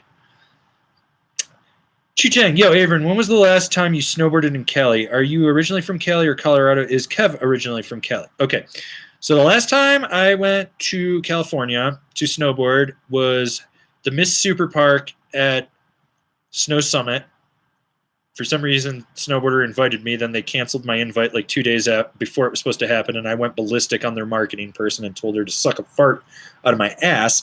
But I rode Big Bear and Snow Summit, stayed with my friend Paul.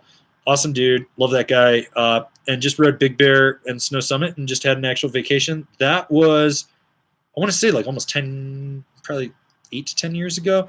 I'm actually originally from New York. Kevin is from Colorado, grew up in Germany for a little bit, then back to Colorado. He only lived in California when he was working at Signal. So, B Kings with the super chat. Thanks for being honest and just awesome. Haha, support for life. Go get that platinum YouTube button. I heard you say the Capital Outsiders was better than the DOA. Why? So the DOA has all the fucking marketing on it, and it's the big push. But if you actually ever look at like the Man-Ams and the Working Hort class heroes of Capital, like all the regional guys, they ride the Outsiders. The Outsiders has a better side cut, a better flex pattern, and it has better snap. The DOA to me is just kind of dead and meh. It's just not a good board. It never really sparked me as a board that just stood out. And it has all this hype, and then it was like getting good wood boards and shit. And it was a marketing piece board. That's all it was they were throwing marketing behind it so they could do it. Oh shit, Ian the Welshman is here. Is there a general rule of thumb to size to volume shifted boards, or does weight bindings remain best rule to use? Cheers. Your weight should always definitely be the determining factor, but just remember, like read the description of the board and look at the weight ranges, because typically like there's 3 levels of volume shift. There's micro volume shift, which is like 2 to 4 centimeters. There's mid-level volume shift, which is like 4 centimeters to 6 centimeters. Then there's drastic micro shift, which is like 8 centimeters or more down below. So you end up with that. So like for me, like 195, I find in a volume shifted, like say the party platter, a 148 to a 151 is absolutely perfect for me. Ian, always good to see you. You tuned in for all 3 of these chats, dude. Like you're fucking crushing it over there in the UK, man. Spencer Stiglitz, you got a pair of drop goggles in the mail and said you were going to review them, but did you ever give them a shot? You mean these? Yeah, I rode them on and off all season. Unfortunately, and Kevin's got a pair too. We got so busy we couldn't film them, if you believe it or not. And I also got like 7 pairs of gloves from them too. I've just got to get to the point where I sit down, I write the review, I talk about it, I film the stuff I need to, and get it. It's gonna happen. Like.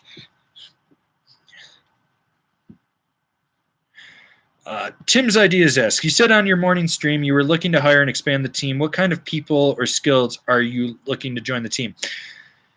In an ideal world, I would have enough funding to hire a HR, human resources, personal assistant, jack of all trades, office manager, someone that handles like sticker club, VIP, posting, social media. That would be someone that doesn't deal with any camera bullshit. I would have an ad salesperson to go after companies directly, as well as creating partnerships and for sponsored posts and whatnot. And they would handle all the bullshit, like figuring out affiliates, figuring out all that shit, so I don't have to do it. I would hire. My goal would be is what we have.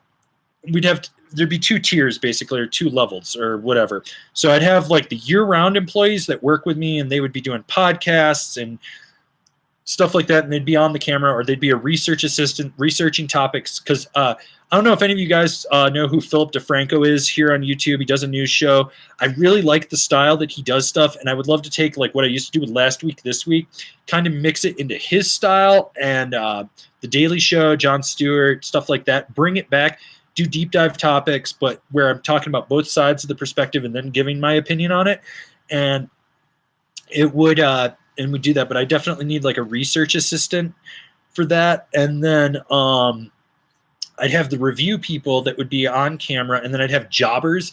These would be guys that I trust and I know that I could be like, hey man, I got like 15 boards I need reviewed. It's your style of riding. This is what I pay you. You're going to come in, they're going to review it. We're going to do everything.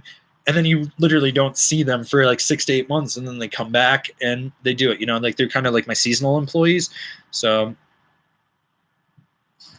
there, hopefully that answers your question. So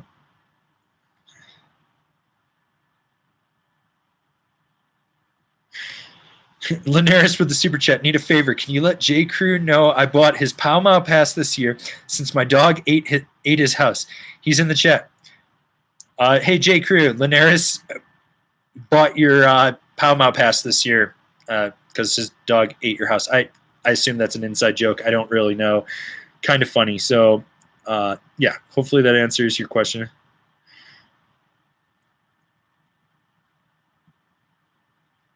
Maria Merkley at Kevin Hub, do you live in Breck? Can you recommend any good shops? I want to try on boots.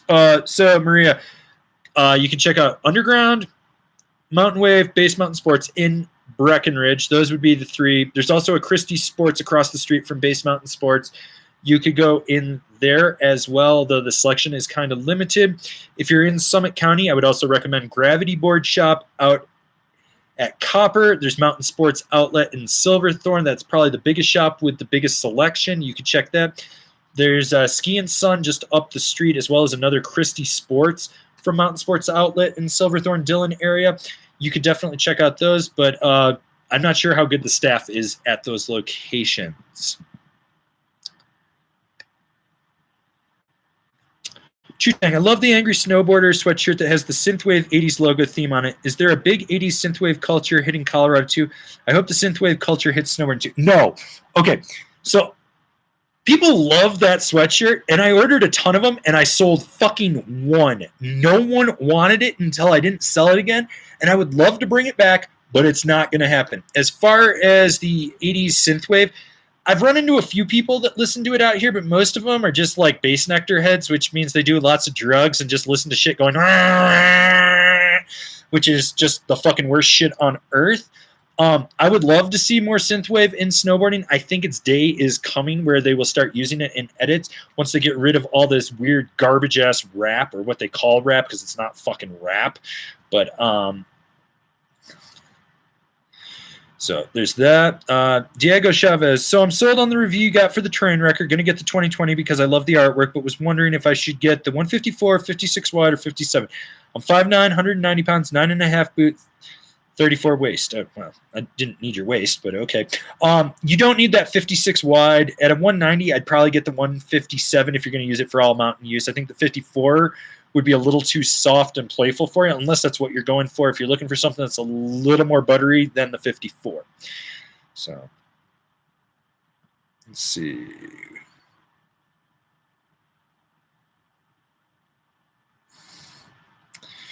Just missed it. Cyborg Santa 2. What the hell happened to Cyborg Santa 1? I really want to know. What do you think of the Burton Custom? I think it's their workhorse board that's been in their line forever. And it's a deck that I think some people really love and revere. I don't think it's the end-all, be-all board. It's not like what it used to be in the late 90s when I owned one, and I think that it was a really revolutionary board. At the end of the day, it's a safe bet board. Like, you can go in and look at the wall in a snowboard shop and be like, hey, this thing is the safe bet. I need a jack-of-all-trades deck, so you can grab it, go out, and ride. That's really kind of where it's at. So let's see.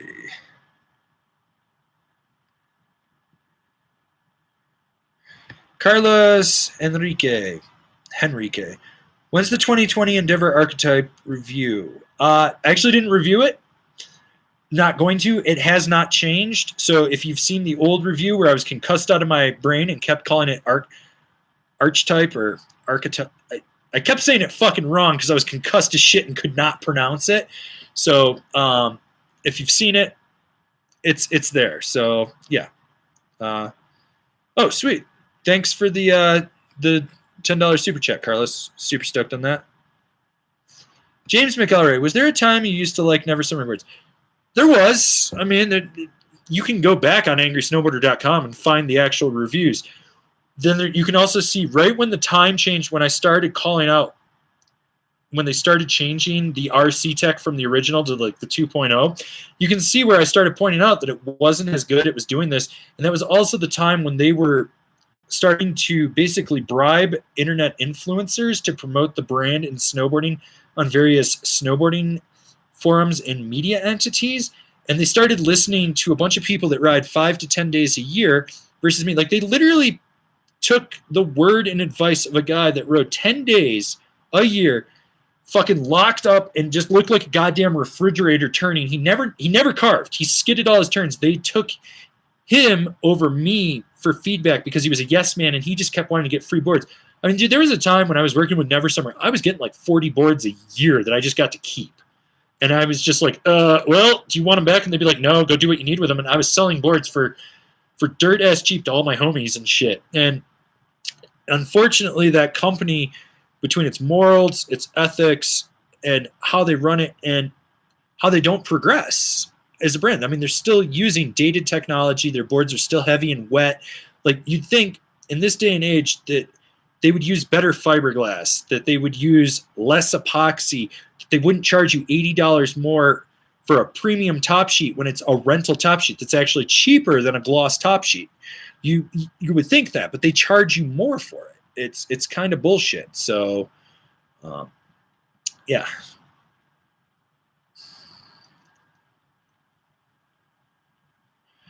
Roadster 99. How do you tell the difference between a boot seller and a boot fitter?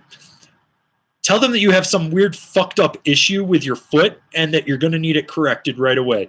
Be like, I've got like 4 plates in my ankle and there's a weird bone protrusion in my internavicular bone and I got hammer toe and I got rooster spurs. You start throwing out weird problems. If they're a seller, they're just going to look at you and be like, but if they know what they're talking about. So like when I used to work in a shop and do boot fitting, I'd talk to people and I'd be like, what do you want performance-wise? What do you want? Do you have any pins, plates, screws? Do you have Raynaud syndrome? Have you ever collapsed an arch? Have you ever torn a muscle? Like, I'd go through a list of questions and they'd all look at me and people would be like, no, is this a normal thing? And I was like, no, I just need to know. And that's the difference between a boot seller and a boot fitter. A boot seller just wants to put you in a boot and get you out the door and never talk to you again. And it's funny because like for years, this has been the norm in snowboarding, and now we're actually starting to see shops invest a little bit more in boot fitting. Also, for any of you guys on the East Coast that go to Vermont, swing into Outdoor Gear Exchange up in Burlington and ask for Dan Weiss. Tell him Avron sent you. He'll know who I am. He's a boot fitter. He's a skier. Tell him he's fat. First off, always tell him he's fat. Rub his belly if you can. But tell him I sent you and you need some snowboard boot fit work. Dude's solid. He's a solid dude. And he actually, like, as a boot fitter, he went back and watched my boot fit series and then showed it to his employees. And he's like, guys, these are simple fixes you need to learn, and made his staff actually watch it and learn. So if you're on the East Coast, go see Dan Weiss at Outdoor Gear Exchange. Nato the Potato, when is the next merch drop? Was in the desert last time and only got a couple of shirts and a hoodie. Unfortunately, the last gear drop did not sell as well as it should have. I didn't lose money, but I did not make the profit I needed. Basically, I made like $19.98 minimum wage for all the work I put into it. It wasn't worth it, so I've got to reevaluate what we're doing. I mean, I'm still sitting on probably like $2,500, $3,000 worth of product that I didn't sell, on top of all the older product from the previous like 5 drops. I actually missed a webinar today with one of my print shops because they're trying to figure out a way to set up a drop ship creation thing right from my store, or like the platform that I use. So I need to look at that, and if I can get that going so that it's hands off, I'm not shipping everything myself, I'll set that up, and what you'll see is year-round stuff for sale that is just, it's there, you click it, you buy it, they make it, they ship it, I'm hands off, I get a check. It's less headache for me. It's a residual income, and they'll just be like stock logos in there. And then you'll see these limited drops being not 4 times a year, maybe 1 or 2, where I bring out like some pieces that I really want to show and showcase for you. Like for what I had planned for September, I had, when I was going to do it, I had this awesome like varsity zip up hoodie. It's super sweet. I had a waterproof coach's jacket. I mean, this thing is like fucking waterproof. I think it's like 5,000 rated. It doesn't breathe, but it's 5,000 rated. I had that. So I think, you know, we'll bring it back. But right now, like the big thing was getting all these reviews done. So hopefully that answers your question. Rob Gams, thoughts on the Burton Genesis Reflex versus the Arbor Cypress? That's more of a Kevin question. He has more experience with those. I think the Genesis is a solid binding. It's a little too stiff for me personally. From what I've seen with the Cypress, and this is something that goes back to the previous stream I did earlier today, a lot of you guys left comments saying how like they felt cheap, like the paint would come off or screws would strip. I've never experienced that. and people I know that have them have never experienced that. But I wonder if there's like some production issues or like they were rushed for the first year or so with Arbor. Um, I don't know. Hopefully that works out for you. Let's see. Bed Riders, is the shirt you're wearing still available, Avram? My name's Avron with an N, not an M. But this shirt, I never actually made the 3/4 sleeves. So, so this is a raglan. These were never actually made or available. If I can get the web store up, this is one that I always want to keep running because the statement of snowboarding culture is not dead just needs to be spread as far as it can. So that would become one that would always be available.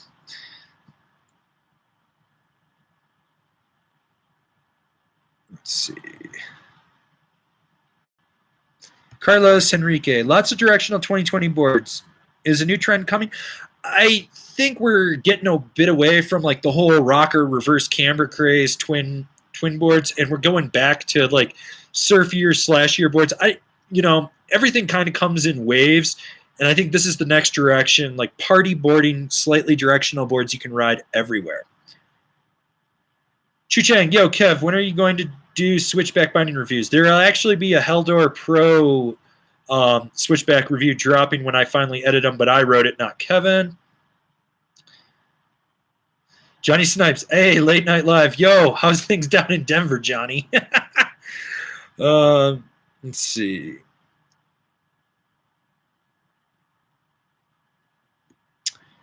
Cywote, what board brands do you think have the brightest future ahead of them? That's a heavy fucking question. So I would like to see, and I think it's going to happen, Telos snowboards become like a tier 2 brand, which means they're not like everyone knows them, but they're a solid brand. I think they have the technology because they have their own factory. I think that's going to be, they're going to have a bright future. I think also with climate change really impacting snowboarding, Niche's whole biodegradable story and how they're like boards, like some of their boards, you can dip them in a chemical and it just breaks them all down for recycling. That will become a bigger story. I also think we're going to see a lot of brands get bought or sold or close up shop. I think realistically, Arbor will probably be the next big sale or something will happen to them as a brand. I think they're spreading their brand image too far by licensing it out. I mean, there's like Arbor shoes, Arbor clothes, Arbor longboards. I think there's probably Arbor surfboards. I mean, I'm waiting to see like the Arbor butt plug and shit and be like, oh, it's made out of koi wood. I think I think Winter Stick is having a slight resurgence, even if their prices are a little bit higher. But we'll see that. I also think we're going to see some constriction. I think we're going to see a bunch of brands that everyone thinks have a bright future just sort of be like suck themselves up, or they've extended themselves too far. It's an ebb and flow in snowboarding. Theo Flo, this chat is going to hit 2 hours. Yeah, it's going to hit 2 hours, and it might go even longer. I don't give a fuck. It's Angry Late Night here. I mean, shit, man. I made like $300 today just off super chats. Like, that's literally half of a paycheck at the liquor store for me. By the way, I cannot wait to quit that fucking job. Cyborg Santa 2, do you still think the Skate Banana is big? Yes! I think it's overrated. I think it's a bad board. It's a board that's overmarketed and overhyped, and everyone doesn't get that it's just a very basic board, and it's overpriced. It's a board that it's realistically just a beginner board. It's bad in the sense that it's overmarketed, and people think that's what they need. I mean, the marketing did a great job on it, but by and large, it's just not a good board. Are there far worse boards out there? Oh, fuck yeah. Go watch my review of the Salomon 6-piece. Everyone in here will have a fucking laugh at that. So, let's see. I think we're caught up on those questions, but I know I saw some more down here. Mr. Roscoe Pecco, was there any Yes 2020 reviews in the end? There are 4 Yes reviews. Unfortunately, the audio shit out when I was recording them, and I didn't realize it till I was checking them because like I had a weird thing going on that day. So I've reshot them. They'll be edited this weekend. You will have them on Monday. You will get the Greats, the Jackpot, the Hybrid, and the Y. Those are realistically the 4 new or changed boards. And then in the fall, I will review the Globe NSB, which is essentially the S Basic. So you will get those. Wayne McKenzie, skull print hoodie. Maybe if you're lucky. I got some stuff in the works, don't worry.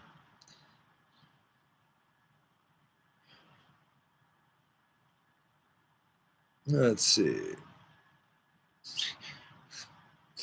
J. Crew, Angry Late Night, onto something. Maybe I should just do Angry Late Night like all through the fall till the snowboard season hits. Just sit here and just pontificate stuff. Chu Chang, for Averin and Kev, what's your favorite beer and liquor drink / brand? I lost my spleen in 2002. I cannot drink. I work at a liquor store because my boss is the most quintessential rad dad snowboard bum. That guy gave me a job and was like, you don't have to come in the winter till 4 o'clock. You know how much riding you can do before 4 o'clock? It's amazing. So I can't drink. I really don't care. I didn't care for it when I could. I think I pretty much I rage-faced for about it was more like a year and a half. I rage-faced. I used to be able to drink 2 handles of vodka a night, and then one day in Vegas, I woke up in a pile of blood, passed out in the doorway of the condo I was living in, with knife marks on me. We think I was in a bum fights movie or some shit. And I had disappeared for 16 hours. I had all sorts of weird tokens and chips from different casinos I'd gone to and just balled up money and shit. And I pretty much was and I was also super fat. My eyes were yellow. My skin was yellow. My liver couldn't handle it because I didn't have the spleen. So I 100%, I went cold turkey that day, and I was like, I'm fucking done. And I drank a few more times after that, and then I've just gone full cold turkey. My body can't handle it. I know my body can't handle it, so I don't drink. And it's funny because so many people are like, I want to buy you a drink, or I want this, or I want to do that. And then I work in a liquor store, and then they're like, you work in a liquor store and you don't drink? And I was like, well, I was going to get a job in the pot shop, but I hate the smell of weed and I don't smoke. So, yeah.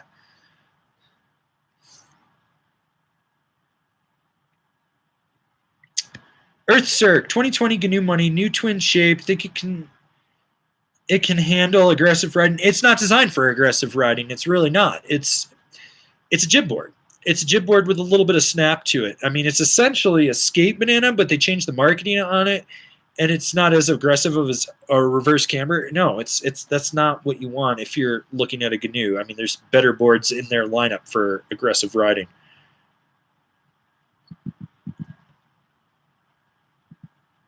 Let's see. J.M. Clark, 165-pound mid to high intermediate rider. Have a Rossi 1 Meg 157, like it. But the back end came loose when I'm bombing unless I really dig in edge. Thinking of switching, trying more camber. You know what, man?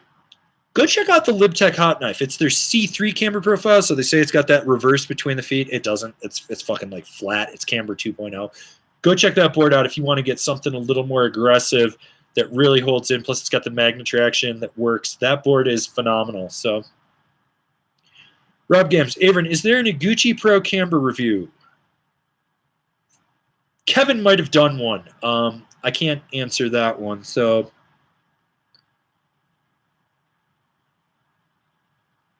Luke Batty, what's your stance on the Battalion Disaster 2020? It's a step up from the Wally and a step down from the Evil Twin. It fits in that, not quite a middle-of-the-road park board, but not quite a full jib noodle. My issue with the Disaster the last time I rode it was, and it wasn't the 2020, but the last time I rode it, is I think it's a little too soft for the 3BT, so you kind of overpower the tips and you lose that edge bite out there, so it's a little washy on hardpack and ice. Mr. Roscoe Pecco, ever ridden any Lago boards? Yes, I've ridden the double barrel and the open road. There are reviews of that up on YouTube. If not, there are definitely reviews over on angrysnowboarder.com in written form.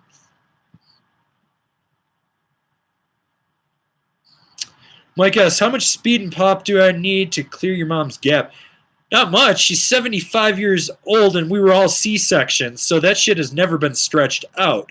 If you want to go after my mom's gap, go for it. But I need to warn you, she was a professional tard tamer for 14 years. She can drop you with 2 fingers, and you won't even know what hit you.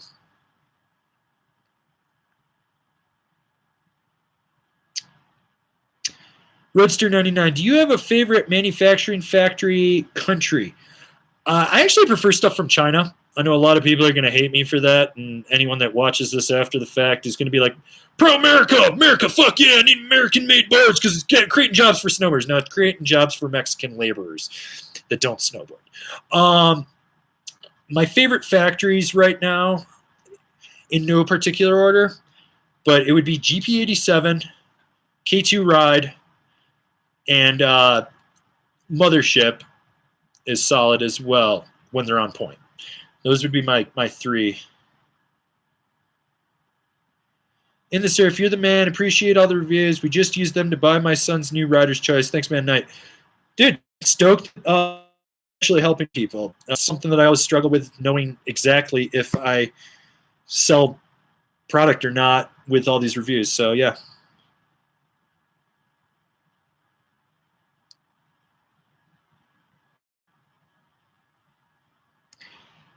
GZR11, epic snowboard trip, Japan or Europe, wherever you are that has snow, man. It doesn't matter. I've taken trips to little shit resorts and people wouldn't even look at it. Like, okay, so in a classic example, this is story time with Uncle Averin. On my way to Utah this year, I left Breckenridge early and I was outside Aspen, like about to hit Grand Junction. I know Powderhorn's out there, so I was like, I'm going to swing in and hit this tiny little resort. My friend Mikey B grew up there, and he's always kind of said, like, when it's powder, it's good. And there wasn't any fresh powder, but I pull in. You can get like a half-day ticket for like $50. I was like, fuck yeah, $50 for 4 hours? Fuck yeah, I'll take that. It was the smallest resort. I literally went down every single run on the resort in the first hour. I had a blast. Like, there's just so many things to launch off of and do it. It's a resort that it's not a destination resort. Like, people aren't drastically just like, I'm going to go there. It was like literally like I'm driving down I-70 and I'm like, oh, Powderhorn, and just turned and went. And I had a blast. And I think, you make the trip epic. The conditions can suck. You cannot be feeling it. But if you make it what you want, it can be an epic trip. Like, I've taken trips to resorts where it was supposed to be good snow and I got there and it wasn't.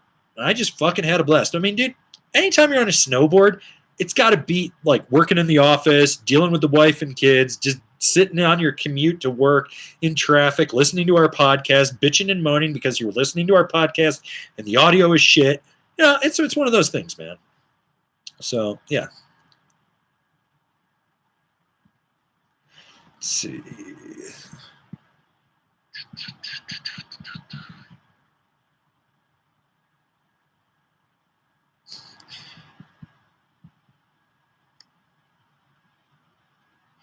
Linares, why the hell are arbors made in United Arab Emirates? There isn't a tree in that country. It's because Celico, which is a wakeboard company, has a factory there that gives better rates. If you actually look at the geographical location and the logistics of shipping by freight on a boat, it actually somewhat makes sense, even though, there are atrocious like work conditions and all that shit there. But for central location and the cost and everything, it keeps the cost down. I mean, if it was anywhere else, you're looking at a more premium cost on the boards. Do I agree with it? Not 100%, but that factory right now, SWS, is making Arbor, Jones, Yes, Rome, Battalion, Lobster. It's making a shit ton of brands. So,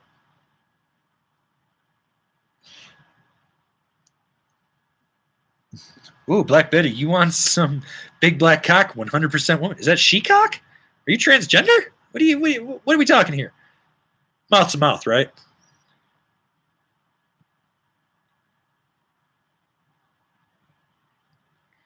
Roadster, not a big fan of Mervyn? It's not that I'm not a big fan of Mervyn.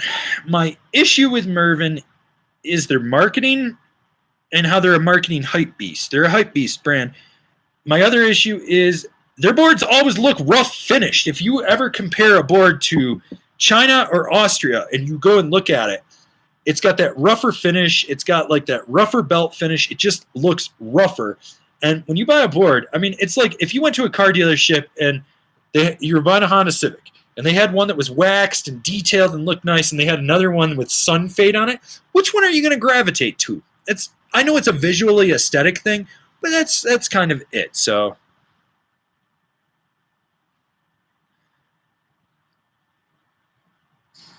Will Doyle, when can I get some Hype Beast Fila gear? Fuck, man. Fila Snowboarding is coming, and I own FilaSnowboarding.com, damn it, and I will sell it for a shit ton of money to them. I want Fila in snowboarding so fucking bad, just so I can sell them that domain name for like 30 grand, take the money, and buy a house. Because, let's be real, it's fucking like $400,000 for a one-bedroom condo in this town. Aaron and Kev, do any of you guys like to eat Rocky Mountain oysters? That's better than the Rolling Crab Shack down at the Snow Carney convention, so sure.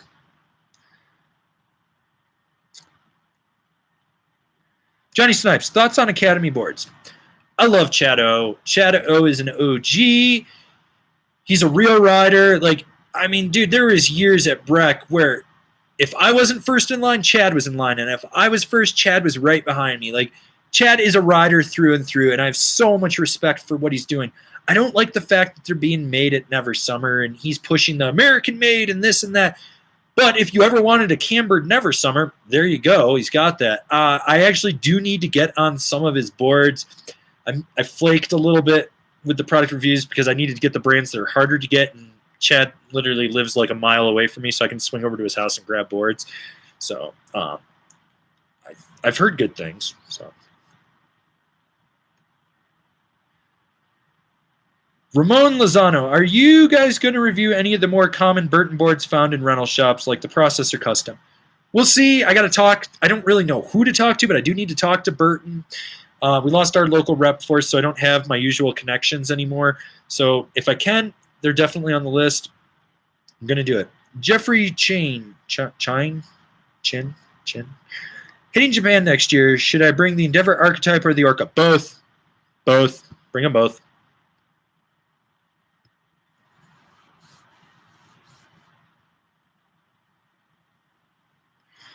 Slava Michalis, K2 Party Platter or Arbor Cask, which one should I get? Get the Party Platter. Kevin can tell you all about the cask. He's ridden the cask. That is not something you want to ride on a non-fresh day. Get the Party Platter.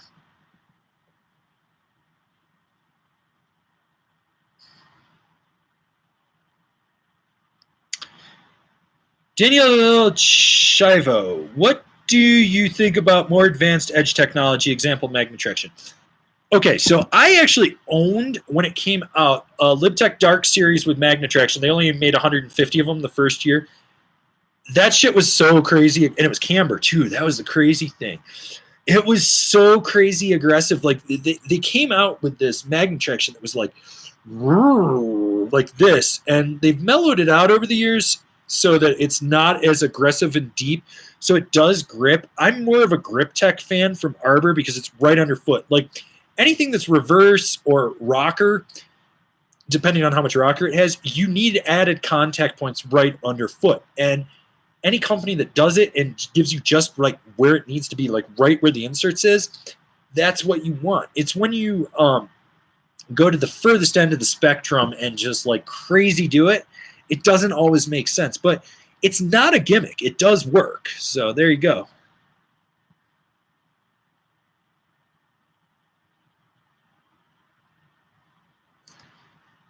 J.M. Clark, in a Mercury or the new Maelstrom, looking to more camber or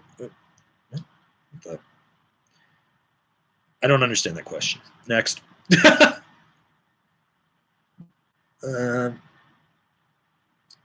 Michael Anderson, does China made equal poorer quality? No. You got to realize that a lot of manufacturers moved over to China for snowboard manufacturing in about 1997, 98.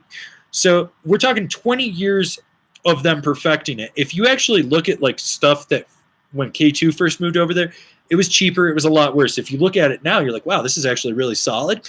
You're talking about a place that, one, they've created generational labor. Two, they actually pay their employees well. I was talking to my friends that own GP87. And they're like, dude, we go over there and our like laborers are driving around in BMW X5s and shit, like brand new ones. they're solid middle class guys. They understand it, and they've been there so long that their kids are now working there. So you got that generational labor, and I don't mean like little kids. I mean they're like 20 years old or older, and you got this generational labor there, and they take pride in what they're doing. I'm not saying there aren't factories over there that definitely skimp and do weird shit, but like for the bigger brands that you actually recognize, and that's the thing, is if you recognize a brand's name and they've been around a while, chances are they're at a legit factory like Mousen, GP87, Playmaker. SBF kind of went out of business, but I think part of it's still there. Those are the big, or the K2 Ride factory. They're all still there. So you got that going on. So let's see.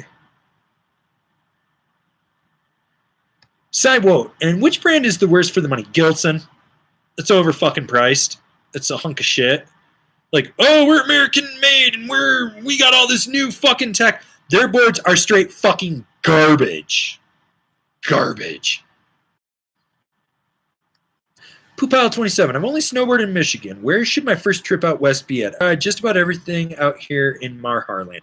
Ah, yes, good old Michigan. Dude, I'm going to tell you, most people from Michigan end up migrating to Colorado first, bypass the state. You want to go non-peak season to Wyoming, Montana, or Idaho. Pick a resort that's slightly off the beaten path, but it has a lot of terrain, and try to pay attention to how storms are rolling in. You're going to thank me in the long run, or if you can, go to the Northwest, check out Mount Baker, check out Stevens Pass, check out Crystal, check out Mission Ridge, all of those. Michael Anderson, which brand do you think offers the best value for money? DC is kind of underrated. Like, their prices tend to be a little bit cheaper. You get solid bang for your buck there. Rome has some solid price points as well. Telos is another one because you can do that. Signal because you can buy direct, and those boards are solid. So there you go. Let's see.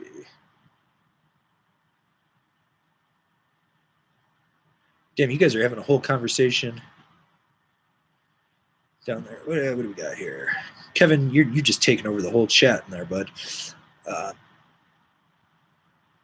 Carlos Enrique, best for the money Endeavor boards. If you're asking Endeavor, so the way Endeavor does everything is they have like a 3-tiered system. So if you actually look at it across the board, you can be like, oh, this is the entry-level model, this is the mid-level, this is the high-end model. I like the way that they do that because it's on the line. I think so when you really look at it. The man from Uncle asks, will you be reviewing DC snowboards this year? That's a Kevin question. If he can make it happen, talk to Latner, I think maybe we could probably get something to happen. Chu Chang, which brands are currently made at GP87? Gentum, some Gentums, not all. Telos, Lago, Weston. Shitload of Japanese brands are made there. And then they were trying to pick up a few others. They've talked to some other brands I can't really say anything about, but if they did pick them up, I would be stoked for them.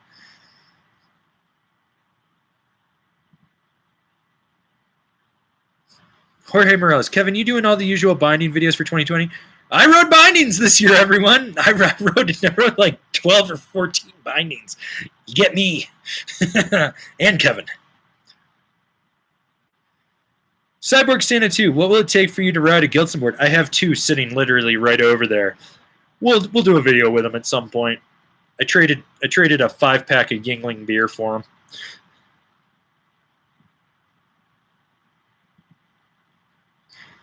Johnny Snipes, thought on Signal. If you actually scroll back in this, probably to like 30 minutes in on this chat, I actually talked about that. So I know we're at 2 hours and 15 minutes, which is just fucking insane. But hey, I'm mute? Did I go mute? No, I'm not mute. Chris Butler, Party Platter versus Super Pig, how do they differ things? So the Party Platter for 2020 is twin. It's really designed to be more of a freestyle board to really compete with the War Pig, where the Super Pig is directional twin. You got more rocker in the nose. It's set back. It's camber, which the Party Platter is camber as well. So you got that, but The Super Pig is more all mountain versatile, where the Party Platter is more like party boarding freestyle versatile.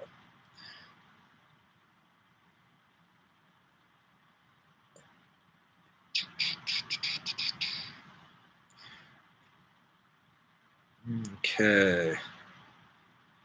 Did I just miss one?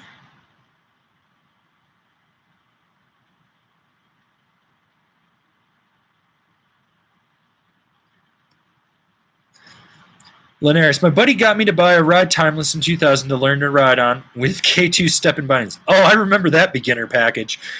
Totally not a beginner package. Scale of 1 to 10. How mad should I still be at it? You should throat punch him. One, in 2000, my brother had a 169 ride timeless that he bought for $100 from a shop up in Rochester, New York. For whatever fucking reason, he thought he needed a 169. On New Year's Eve, he ran me over at Holiday Valley and popped out my right shoulder. I had to work security that night. The best part is, as my shoulder is popped out, he stops and like hobbles up to me, and I'm trying to put it back in, and we start fighting and yelling at each other. At which point, I throat punch him with my left hand, which doesn't do shit to him because he kind of just deflects it. So I'm trying to hit him, and finally I just punch him in the nuts. At this point, Mountain Safety and Ski Patrol roll up, and they're like, "We need to break this fight up."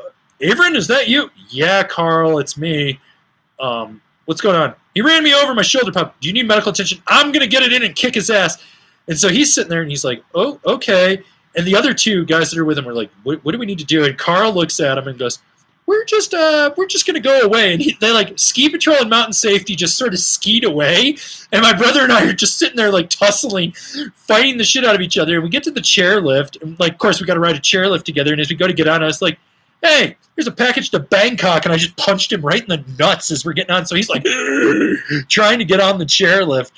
And I fucking hate that timeless. Anyways, that's where I was going with that story.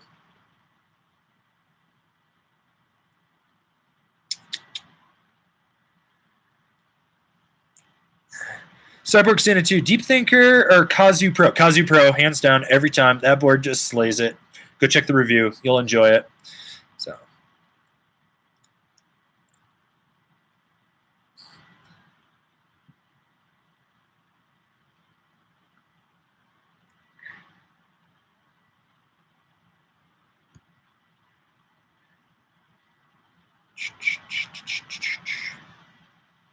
Dan Oswald, respect on the Ravine review. Really is the best deep pow to park board out there. Spent 30 days on mine last season and couldn't agree more. That board is fucking rad, dude. Like, really, really love that board. That was a fun one. Like, it was one of those boards where I was like, fuck, I think I need to buy one of these. And like at the end of the season, I had to sit there and like look and go, what do I actually need to buy? So, yeah. Lewis Brooks, would you suggest buying multiple pairs of bindings for different boards or one pair? If one pair, what would you suggest? So I own 4 of pairs of the exact same binding, and I just ride them across the board. So like when you see the reviews and I talk about my K2 Indies, I literally can just like throw them on multiple boards and not worry about it. I knew what I liked, put them together, put it on there, and did that. I think if you find one binding that does it all for you, it makes sense. Some people need a stiffer binding with like stiffer boards, softer binding with softer boards. It is a personal preference issue. It really comes down to what you want to spend. I mean, you could also just get a now binding with that hanger, that multiple hanger system, and it's got the little tabs on the side you can unscrew, and you could have one binding with multiple hangers and just have them on all your boards and be like, today's my powder board. Unscrew, pop on, screw back on, boom, you're out the door. You know, that would be good.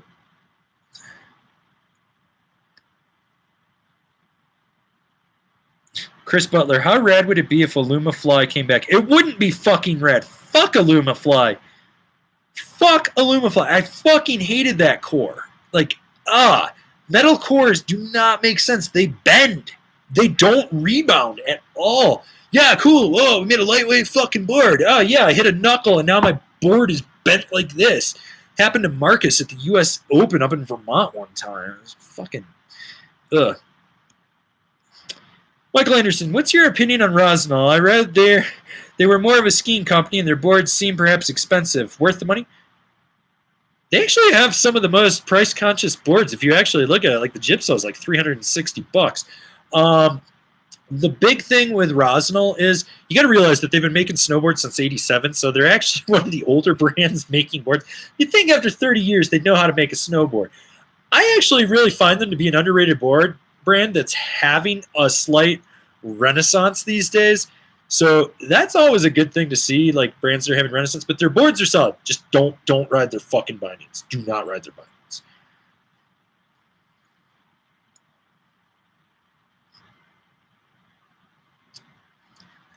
Alex Kumar bought an 18 K2 subculture after my first year learning to ride after watching your reviews. Sick board, never seen another one in the wild. Too bad they stopped making it after that year. I think I might have one floating around if I didn't give it to Bruce, our old marketing and ad sales guy, but I think I have like a 57 or 59. I mean, for what it was a good board. I mean, it wasn't really marketed right. Chu-Chang, are we ever going to see Volcom board available to the public? Like, never. Bean Kelly, I love Volcom and would love to have a couple Volcom boards. Who makes Volcom boards? Volcom boards have been made by a few different factories. So Capita has made them. Signal has made them. I'm not sure who's making the new ones. It's not Capita now. It might be GP87. I'm not sure. It's somewhere in China, I believe. Or they might be coming from SWS. Every now and then they pop up for sale as a collector's item, or you can enter a raffle for them. So you always just got to kind of keep your eye out for them. John Neff, opinion on the Room Mechanic. It's an entry-level board. I want to ride it to see how it rides. I've never had the chance. It's an entry-level board. It's forgiving. It's flexible. I mean, it's like my first board. You ride it, you progress, you move on to the next board.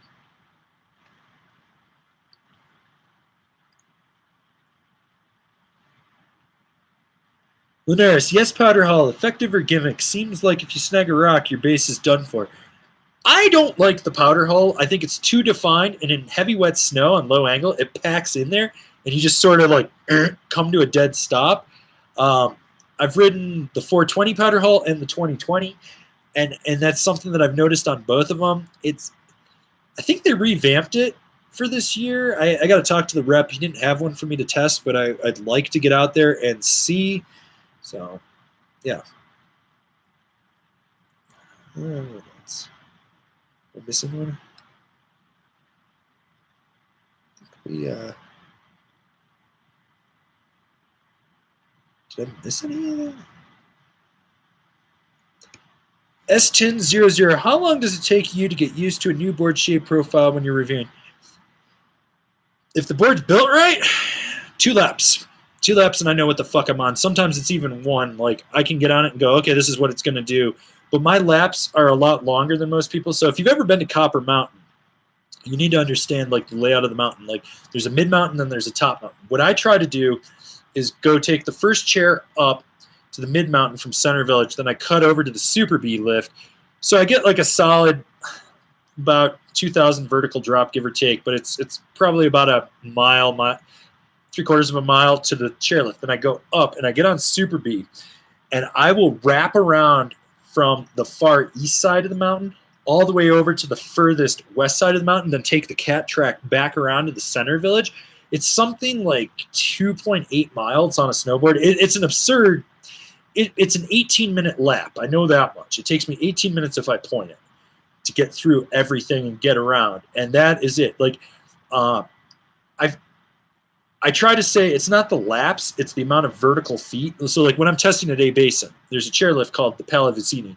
So the Pali lift, you take that up, and I get off that, and if I'm doing a full top to bottom lap, I loop it around the furthest way around the mountain. So you get steeps, moguls, cat track gaps, a park lap, a groomer run, another steep run into a snake run, back into a flat section, into a ditch, through a tree run, across the base area, back.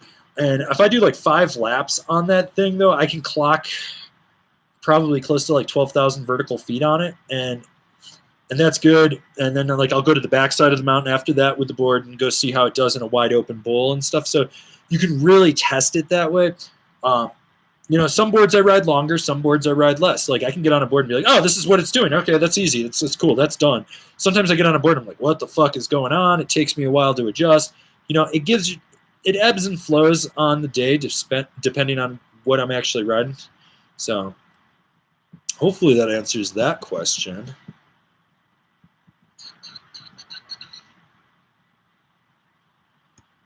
Joseph DeSica, I got a spring break slasher. Your review is spun on. I'd hope so. I've been riding a long time.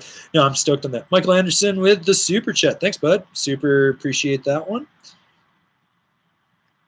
John Neff, are capital boards durable? Who makes good, durable park type boards? So you got to ask yourself, is it the board's fault or your fault if you land wrong on a jump or you hit a rail wrong?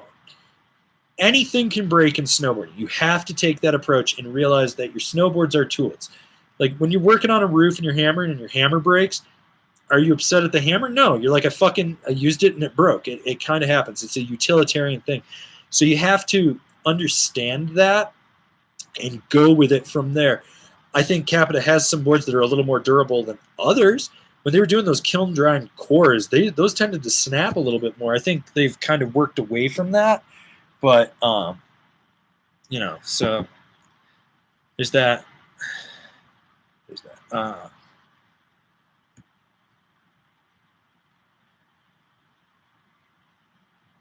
Lek Duong Manale. I live in the Northeast and plan on getting a battalion board, but I heard they're not good with dealing with ice. Is this true? It depends on the model and the 3BT that they have. So there's multiple versions of the 3BT. So you need to really look at how defined it is. If it's more defined, yes, you're going to lose that edge bite on there. Or if it's a softer flexing board, especially out in the tips, you lose that grip and edge bite in there.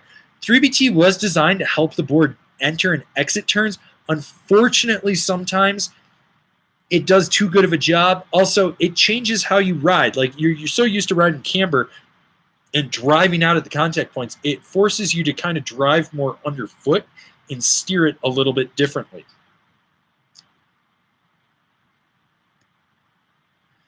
Let's see.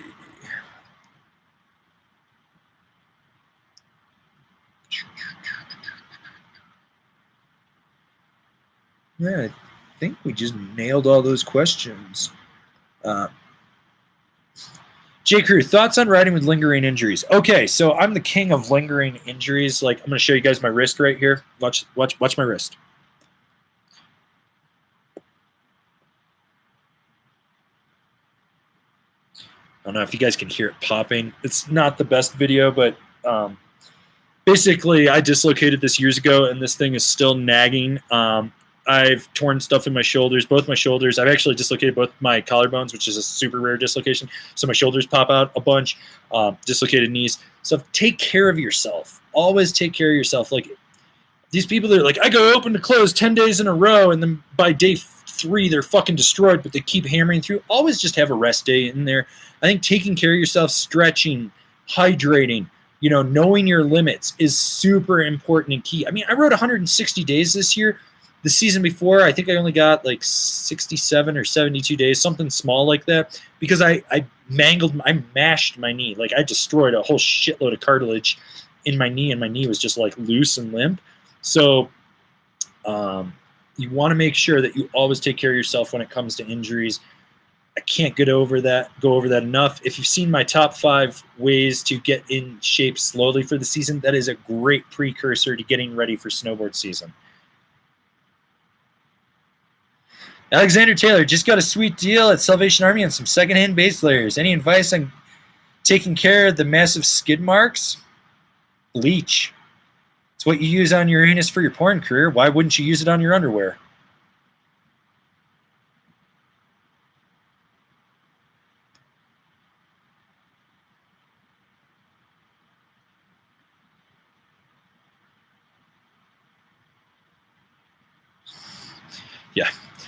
Yeah, I can't wait till just get like stem cell injections from a fucking vending machine and be like, baby fetus, and just inject it in myself. I actually gained like 20 pounds of weight this summer just going to the gym every day and just getting bulked up so that my joints don't pop out.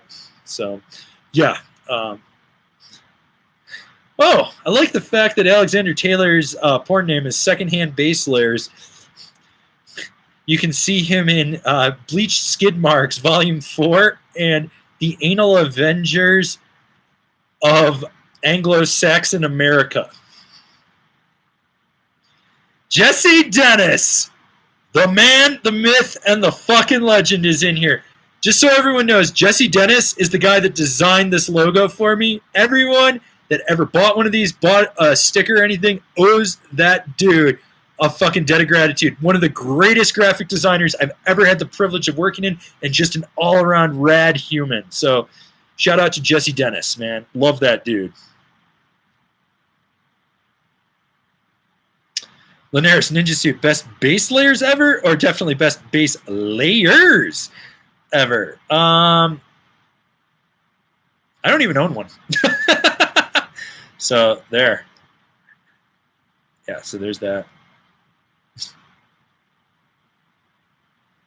Yes, I want to inject baby fetuses from a vending machine. Like I want stem cells that I can just be like, baby fetus, and be like, I'm healed. Yes.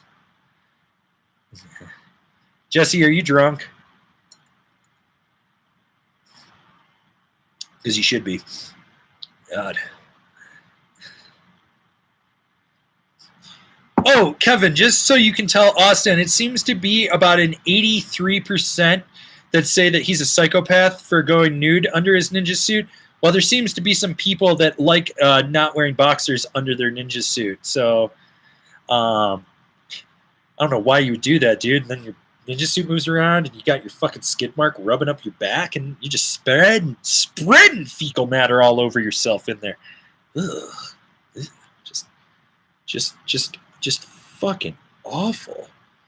Just fucking straight awful. So, yeah. Don't do that. Frank 0020. Any rules to follow? Where'd that go? I just saw that. No, he deleted it. Never mind. Goddamn people retracting your messages. Oh, Bolivian marching powder?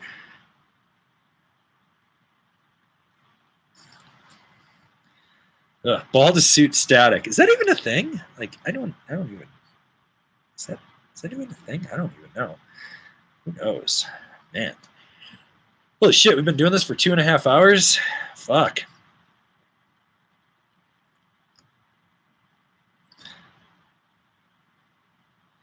Nato the Potato, going riding this weekend only to test a ninja suit with nothing under it, just for you. We'll give detailed report. Cyborg Santa 2, your impression of Burton as a brand. I have a love-hate relationship with that brand.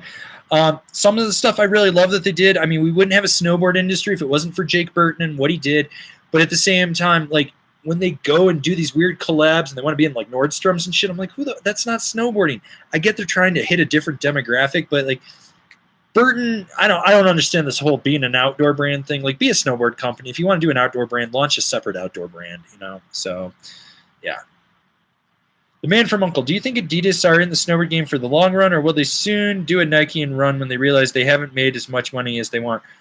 Oh, I'm still waiting for the day they pull out. I'm still waiting. I think that they're like just being obstinate right now and be like, well, we can't do it just as soon as Nike did. We're going to hold out. I'm really hoping that when Fila enters the snowboard game, they'll give Adidas a run for the money. We'll have this big war between Adidas and Fila, and then Nike will be like, we're coming back, fuckers. And we're bringing back the exact same boots made with cardboard in them that we were selling in 2008. So, yeah. Chu-Chang, for Averin and Kev, bib or pants or both? I am a pants guy. Kevin is a bib guy. Roadster 99, thoughts on Fix? They have one of the widest platforms in their binding. I like what Jason is doing over there with Fix, but they need to tweak a few more things, and they've been really receptive with updating their stuff. I actually need to email him and try to get some of the 2020 bindings to review them. I do have written reviews on angrysnowboarder.com of some of the older Fix stuff. So, yeah.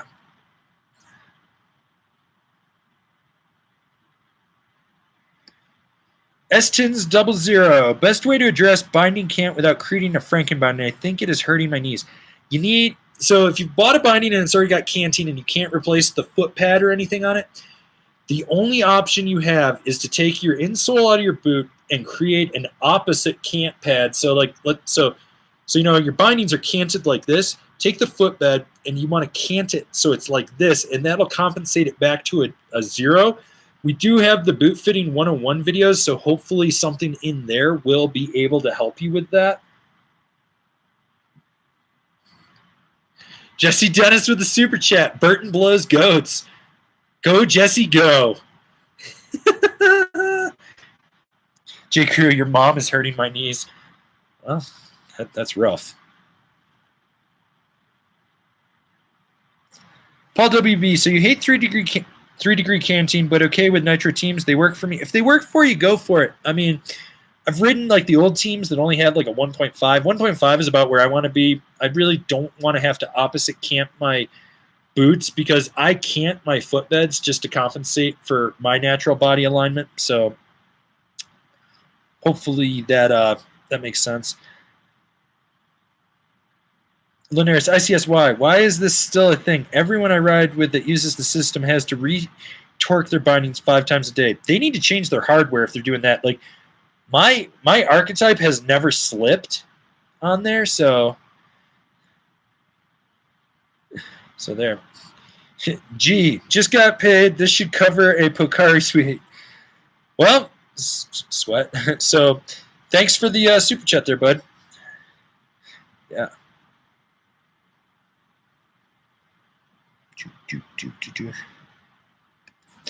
Ready for this. Is there a chance that you will review some ampliboards? I'm going to hit them back up, see if I can get something like November, December. Wouldn't hold your breath. It's a little bit harder for them to get stuff over here to the U.S. I would really like to get it, but it's not something that's probably going to happen realistically. Alex Kumar, the one resort near me in southern Indiana, Paoli Peaks, 300 vertical drop, woo, just got bought by Vail, hoping prices don't go up, but I expect my wallet to get fucked at some point. So the Peak Pass is not changing unless you want to upgrade to the Epic Pass this year. You can contact them. I did top 5s, and I think I mentioned the phone number in that video, and it'll do it. More than likely next year, you're probably going to see a pass increase, though. So you just be prepared for it going in next year.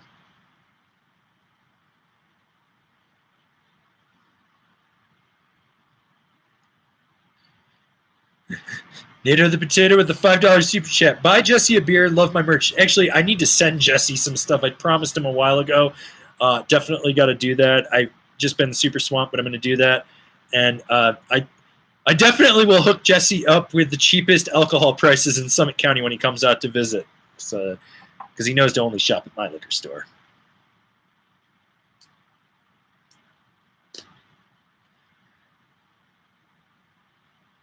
J. Crew, how has snowboarding changed in Colorado since weed was legalized?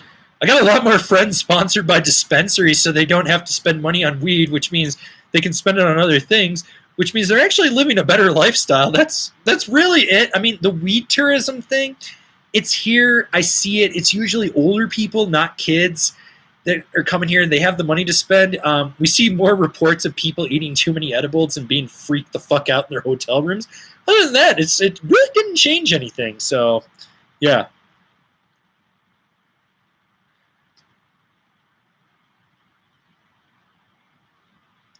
Paul WB, is the Yes Greats one of the upload fails from last night? Think I'm over that board, but was interested all the same. Yes, that's one of the 9 that I had some issues with. It will be up and live probably by Monday. Overall, you're not missing anything with the Greats. The new jackpot is kind of like how the old Greats was. So if anything, go look at the new Yes jackpot for 2020, even though it doesn't have the asymmetrical side cut. Board fucking rocks. Jesse Dennis, does the super chat go in your pocket? 70% of every dollar earned goes in my pocket. So I am super stoked on that because I think today we've probably made like $300+ on super chat. So fucking super stoked. Weed is for hippies and jerks. Yes, it is, Jesse. Real men smoke meth or shoot heroin up under a bridge. So, yeah.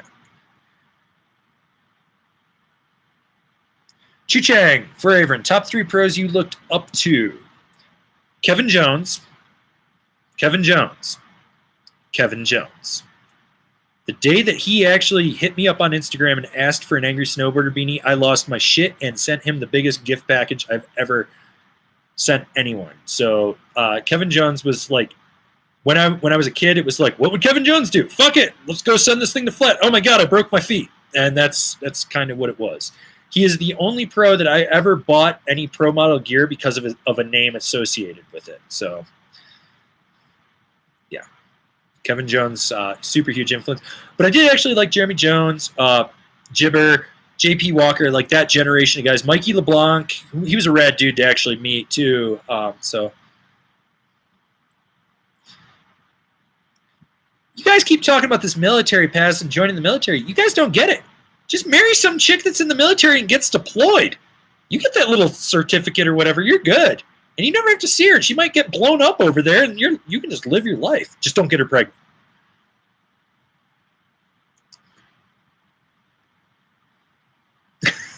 Don't tell me to shush. I do what I want. You guys seem to really be enjoying this chat. Young Gersh, how long do Mervyn-made boards keep their pop? So there's no like consistent lifespan, but typically what I've discovered with American-made boards is, especially once it use a lot of epoxy and seem to be a little bit heavier, is 30, 35 days of like really hard riding. They seem to really decamber, lose their pop, give or take. It really comes down to the rider and how much they're actually riding and pushing it to the limit. So, yeah. Jesse Dennis asking, what's his involvement with Kemper? So back in the day, Kevin actually rode for Kemper, and now that Kemper is back and he has no sponsors, he reached out to him, and from my understanding is they're flow broing him stuff, and I think for every pro model of his that sells, he gets like a small percentage or something. Realistically, I think Kemper I think they only made like 300 or 500 boards for the whole year last year. Which those boards are also made at GP87, just in case anyone's wondering. I really wish they would have sent me the Kevin Jones Pro model instead of the Freestyle 89, but whatever. So, yeah.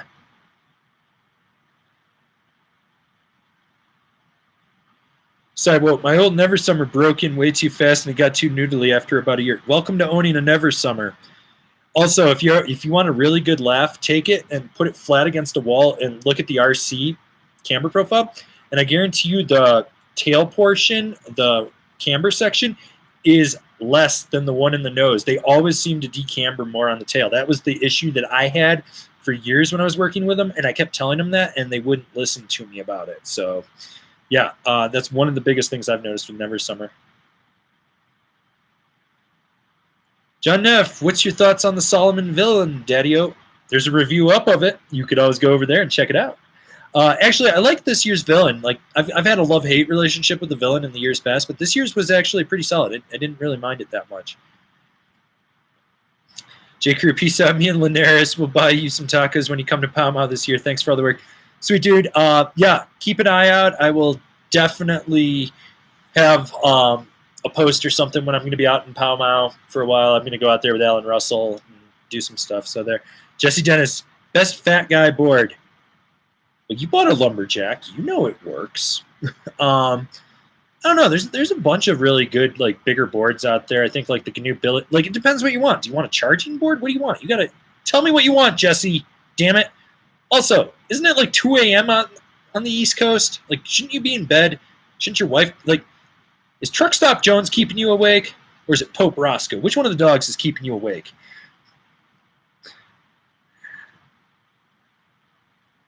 So, yeah.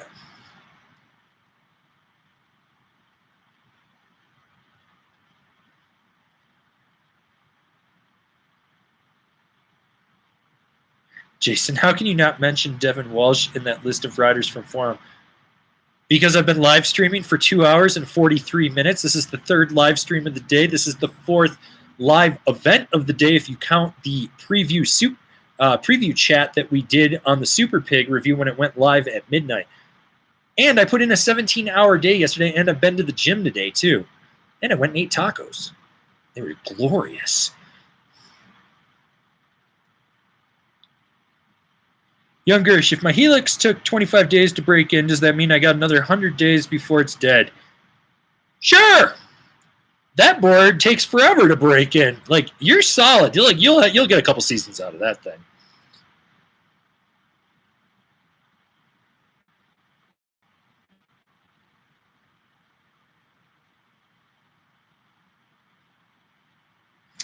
Jorge Morales, coworker moonlights as Sasquatch at 6'5", 265 pounds. What's a good all-mountain cruiser carver for him? Skunk Ape, GNU Billy Goat wide. I believe the Battalion Omni comes in a wide. You could try to find an old Rosinal Crypto as well. That would be a really solid carving board. God, dude. What's his boot size? Like, depending on his boot size, he might like the bigger K2 Simple Pleasures as well, or maybe even the Rome Blur. Younger. Gabe Sua, wow, you're still going. What a beast. Yeah, dude. Yeah, fucking like 6 hours of live streams today. Fuck me running. Can't believe it. Oh, dude, Jesus Christ, he's got a size 14. Fuck, that dude is a goddamn Satchmo. Holy shit. What the fuck? That's a big boy. Nick Brapp, what boots you recommend for Park All Mountain? The best boot is the one that fits your foot and fits your needs. Go try on as many boots as you can. Find out if it fits your foot, then make sure the flex is where you want it. It is a lot of personal preference. There you go. Chu Chang for Averin and Kev, favorite food cuisine. Whatever I'm fucking eating at the moment. I'm a fat ass, dude. I used to be 285 pounds. I will literally eat anything if it looks delicious. Sometimes I will make a garbage plate out of everything I have in my fridge for no fucking reason.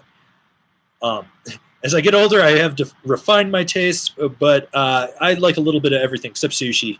That shit will literally kill me.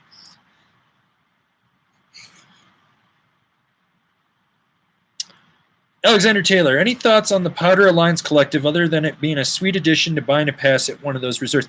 I think it's like, is that the Mountain Collective pass? That's like a full travel pass if I think it's the one it is. It's because that's the one with like 2 days at every mountain and then it's 50% off.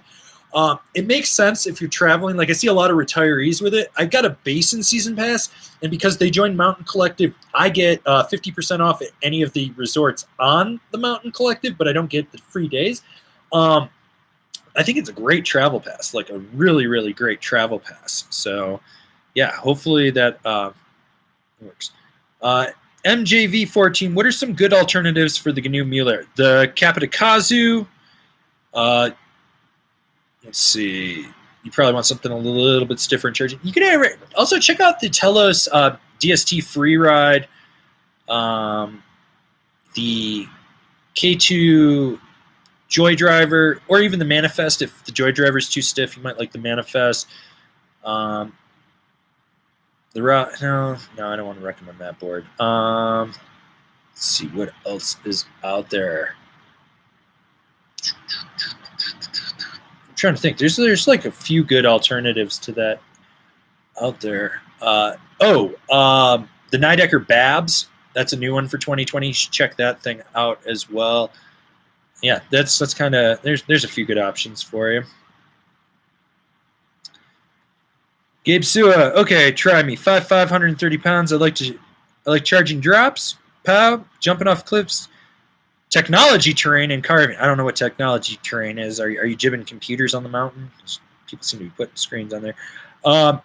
You could check out the smaller Kapitakazu, the smaller Ride Mountain Pig, or the new Commissioner. I think the Commissioner is better than the Mountain Pig, though.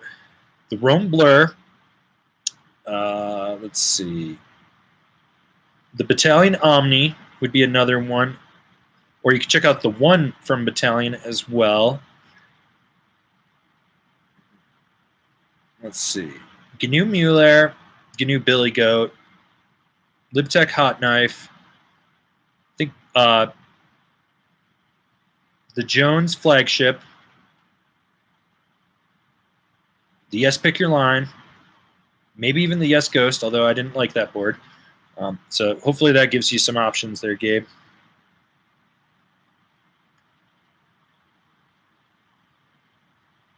Chu Chang, are we going to see some Angry Snowboarder collabs with other popular snowboarding YouTube channels, YouTubers? I ran into a whole bunch of them at Copper. I made one lap with them, and I don't know if I was faster than them or what, but like next thing I know, they just disappeared, and I was just like, well, all right, I'm going to go do everything.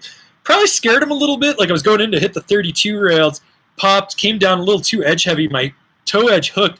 Basically, all you heard me scream was my my headphones don't work and I'm going to die. And somehow I wrote out. And after that, they didn't really, I didn't see them after that.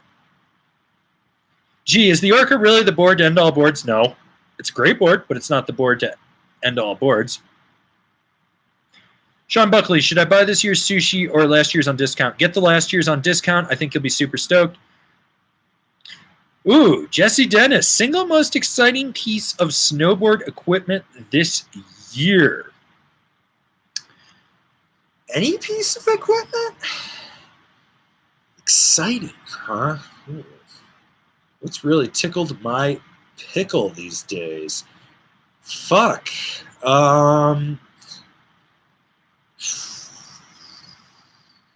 That's a tough one, bud. That's like a really tough question. I don't know if I can actually answer it. There's a lot of cool things coming out. Like I was really stoked on the Capita Kazu. That board blew my mind. The Nitro Dropout blew my mind. Some of the stuff in the Nitro Quiver series really blew my mind. Telos, finally riding that DST Freeride. That board was absolutely fucking phenomenal.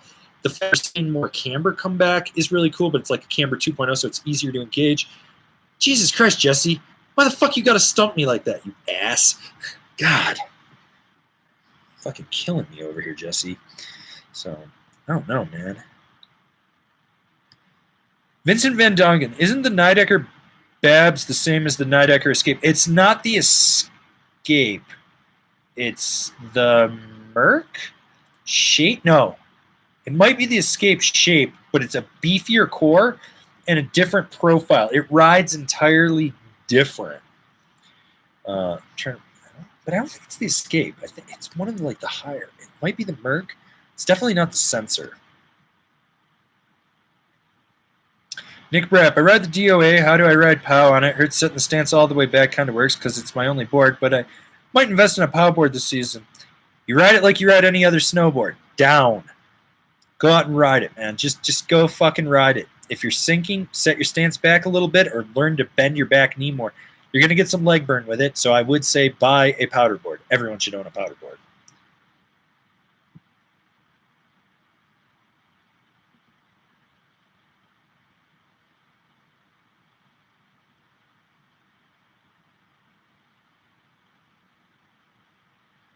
Paul WB, tripe are the best tacos. I can't eat fish.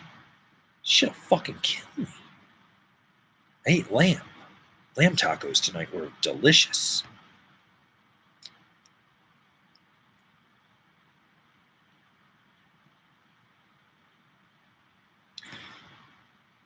Timothy Ostrazenuik. No, Burton, sorry, came in late. No, yeah, so there's just a lot of brands that we weren't able to get stuff due to rep force, people not being in our territory anymore, different things like that. Unfortunately, Burton is one of the brands that we're going to try to get later, no guarantee on. It happens. I mean, dude, there's 109 reviews. I'm one guy. Those are all me that did those reviews. What more do you want from me, bud? I'm sorry, man.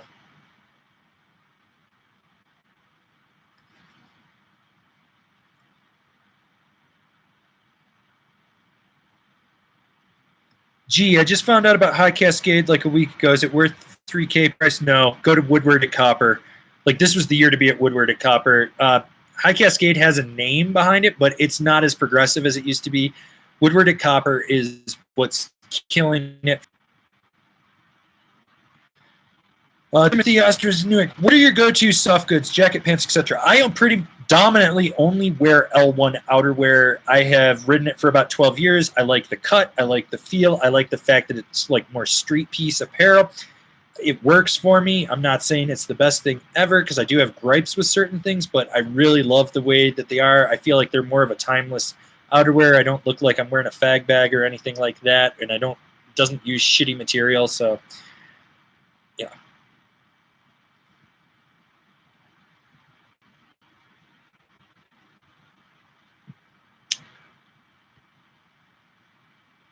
Chu-Chang, Averin, you said you were from New York. Did you ever have a East Coast New York accent in the past? When did you lose it because you don't have a New York East Coast accent in you at all? I don't have the New York City accent. You need to understand there is the Long Island accent, the Brooklyn accent, and the New York City accent. I grew up out in cow country 9 hours from New York City. I have the Western New York accent. If you actually listen to it. At times, it does come out. It is very particular to the area that we are from. Anything that ends in an LS, we put a D into it. You won't notice it right away unless you actually look for it. But one of the things that I always worked on with public speaking was to try to make myself as generic and non-confrontational unless I'm angry, so that I don't have any accent, so I can pretty much just lie about where I'm from.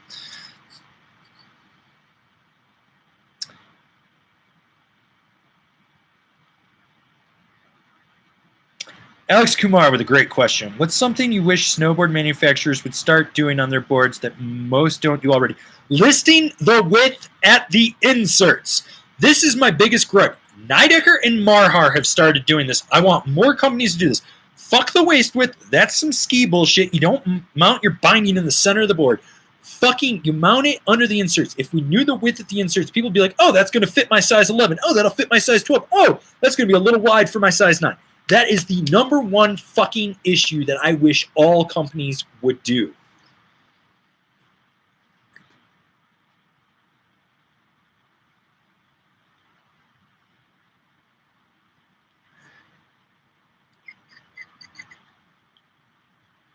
Oh, sorry. Tripe is stomach lining of cow. Whatever, man. I think I might have mixed it up with tilapia. Doesn't matter. I don't want tripe. I don't want tilapia. I don't even eat beef. So, yeah, there. Young Gersh, when you lived in Washington, what was your go-to resort? I lived in Skycomish and Leavenworth. I predominantly rode Stevens Pass. It was one of their best winters ever on record. They closed with something like a 44-foot base in April. When I lived in Leavenworth, since we were on the east side of the pass, I was able to make it up every day before Seattle would get there, so I never waited in lines because of avalanche mitigation, so it would close the highway, and that was an amazing year to just ride every day. Oh, Jesse Dennis coming in with the age, sex, location. How old is everyone here? Well, Jesse, if we're going with real age, I'm almost 37. If we're going with my Tinder age, I'm 28. Jorge Morales, really considering a Mount Baker trip this winter, thinking early mid-February, place looks nice. Baker is one of the most amazing resorts I've ever been to, and I was blessed. K2 rented the resort for 3 days for a private event, and it snowed 2 feet while we were driving there, 6 feet overnight, 8 feet overnight the next day, but the days were bluebird. It was the most amazing place to be at, and it was private. Like, the chairlifts were just spinning, the gate was locked at the road, so there were no tourists. It was all just people that were there from K2, and that trip cost me, like, with my flight, I think like $400. Like, K2 fucking crushed it with that trip.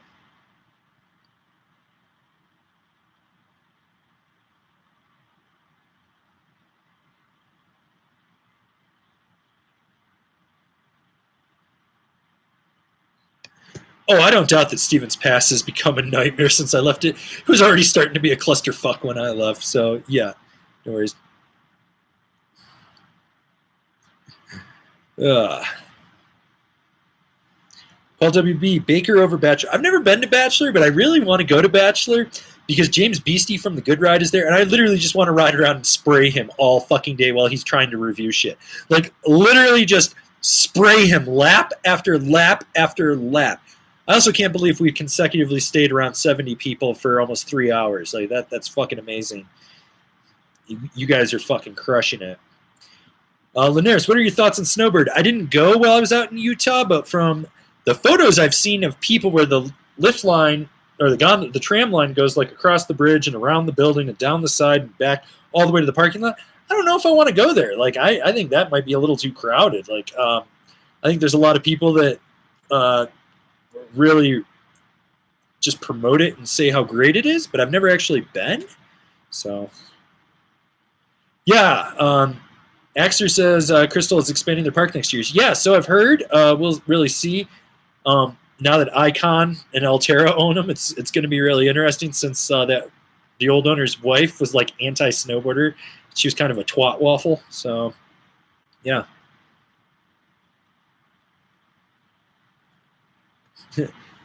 Joseph DeSico, when are you coming to ride in Australia? When are you buying my flight, dog? Huh? When you buying my flight? Those tickets ain't cheap. They ain't cheap. I got a lavish lifestyle. It better be fucking first class, too.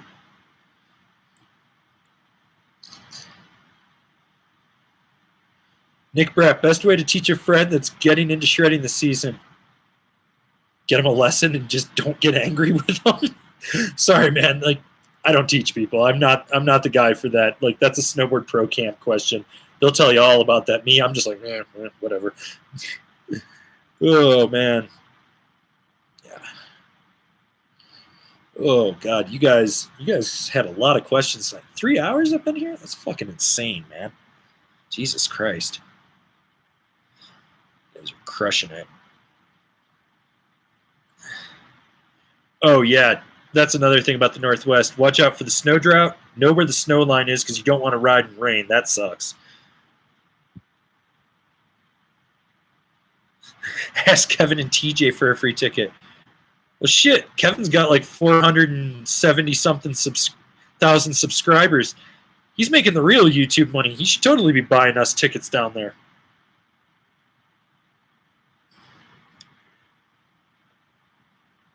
Airman 86, difference between this and last year's Captain Mercury. They changed the name in the fiberglass so that they could change the marketing on it, and realistically, it really doesn't have any difference. It's the same. If you can find a last year's and save money, go for it, for sure.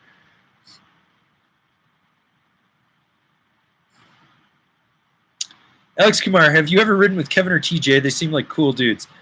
I made like a lap and a half with them. Does that count? I think that they what they project on the internet and how they actually ride like are two different things. And like with me, I'm like get to the mountain, go, and then be like 4 hours, time to go home, and just get in the car and leave. Yeah. So, Linares, you were all about that XC90. What drew you to that specific car? Have you seen the lines on that car? Fuck, dude. There's just something about a European SUV and like the way the hood comes down and the fender flares on it, especially because I got the wide body because I have an R design. Dude, there's just something about it. Like the first generations were hunks of shit, but that second and third gen, which I actually have a third gen. I really wanted a second gen, but I couldn't find one. It was just something about the way it was. The fact that right after Ford sold them and they went back to being Swedish owned before the Chinese got them. It was just it, and like I got the ultimate one. The guy that owned mine, I think he was like a ski doctor or something, because they only drove it between Summit County, like Colorado Springs to Summit County to Idaho. So like they went to like where the training centers were for ski racing. The dude waxed the undercarriage on mine. Like who the fuck waxes an undercarriage? It was amazing, but yeah, my whole thing with that was like it was the size, the power that it had, the gas mileage, and it was the lines. Like. And it's got an 80-20 tailgate, so I've got a 20% tailgate when I flip it down. That was one of the big selling points. It was going to be that or an X5. So,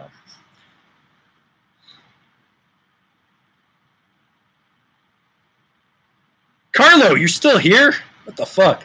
Have a good night, Kevin. Thanks for answering questions in the chat. Mr. Roscoe Pecco, Head Next C. 60 R design, love that ride. I looked at the 60, it was just too small for me. I wanted something that screamed, I'm fucking big and I'll kill you. But I've been looking at the 60s for the next round. If I get one, it's going to come down because the 90s have really jumped in price.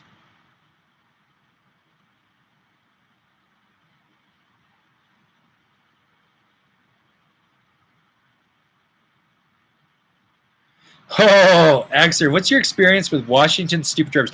You want to know where I learned how to drive stick? Seattle rush hour traffic in a blinding rainstorm, doing like 90 miles an hour, following my ex-girlfriend to a car dealership in her Tacoma. Probably should have died. Didn't stall, though. Fucking couldn't believe it. Now, Seattle drivers actually, like, by and large, Washington drivers, I mean, like, they're kind of dumb. But they're not like Colorado. Colorado is just this hodgepodge of like all these people that have migrated here from California, the Midwest, and like the Southeast. And they're just like, they don't know how to drive in snow. One, they're just like fully fucking retarded when it comes to driving in snow. And two, it's absolutely insane. Like how much they camp out in the left lane. Like they freak out when you pass them on the right. That was part of the reason I got the XC90R design, because I knew that thing would have the power I needed going up a hill to blow past anyone. And sometimes you got to pass people on a shoulder. So, yeah.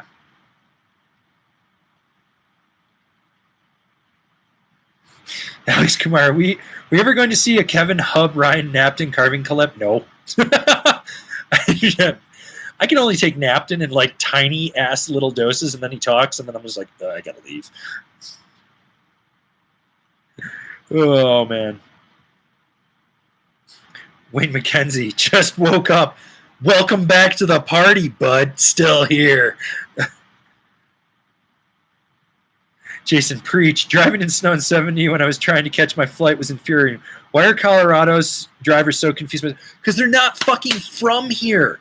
They're not here, and they're not from an area that has snow, especially the type of snow conditions that we have. Plus, they're suffering from altitude sickness or whatever. I mean, dude, you see someone with a red plate, just like get the fuck out of the way. I was going down to Denver to drop some snowboards off, and I was doing probably about like 90 past Georgetown, and out of nowhere, this chick in a fucking rental Nissan Armada suddenly is like 2 inches from me. She cuts over in the lane. She tries to swerve into me. Like, she's all over on her phone. I ended up, like, and then I sped up to get away from her, and she started getting sped up. At one point, I think we hit, like, 130, and the Volvo was just shaking. Like, that vehicle is not meant for that speed because of the size. Plus, my tires are kind of shit. Fucking couldn't get out runner, so finally I ended up taking the off-ramp like into Idaho Springs at like 90 and just jacking the brakes into the gas station, and she like wasn't paying attention. She would have rear-ended me, but she's like off on the shoulder and shit. Like, people are just fucking retarded in the 70s. Worst fucking state I've ever driven in. Ever. Just like, holy shit. Colorado drivers are on some next level stupidity. The worst are the ones that come here from Florida. Like, you're moving to the mountains with a fucking Cabriolet convertible. What the fuck? Oh my god, man. Arnaldo Azevedo. Main differences between beginner and advanced gear. So you're talking about premium components. So you're going to have a stiffer flex, it's going to be a higher end fiberglass, a higher end finish in there, higher end DWR rating. Basically, what you're paying for is stiffness and just the construction of everything, so it's more durable in there. Beginner stuff is designed to outgrow. Oh man, yeah, the difficulty to ride it.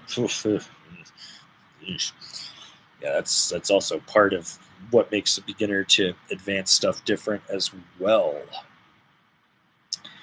It's insane. Holy shit. Oh my god. Okay, so we've been on this for 3 hours. Does anyone have any more questions before I sign off? Because I really want to go play some video games. Jesse Dennis, Yobeat is dead. Who do we hate now? Well, Stan is now running Snowboarder. He is the editor at large. So we should probably just hate Snowboarder.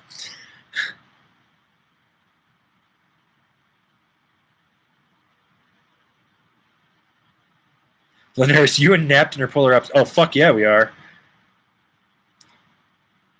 Yeah, Ty, what you think about the reviews like Anarchy, Sideways Gear Guys, Old Guys Rip 2? I know Dave from Anarchy. He's like the Rad Dad reviewer. He's solid. Adam, on the other hand, is a little questionable. I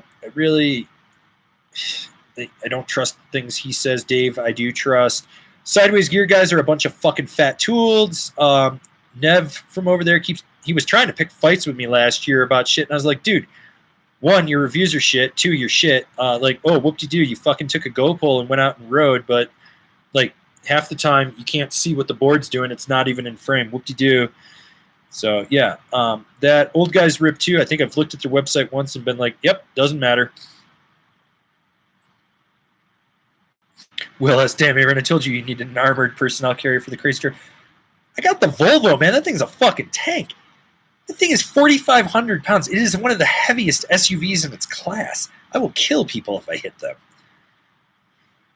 Oh, Carlo. Yeah, it was good shit. Thanks for tuning in. You should have been playing PUBG. Young Gersh, what video game? I'm going to go play some fucking PUBG. I'm going to go shoot some motherfuckers. It's going to be great.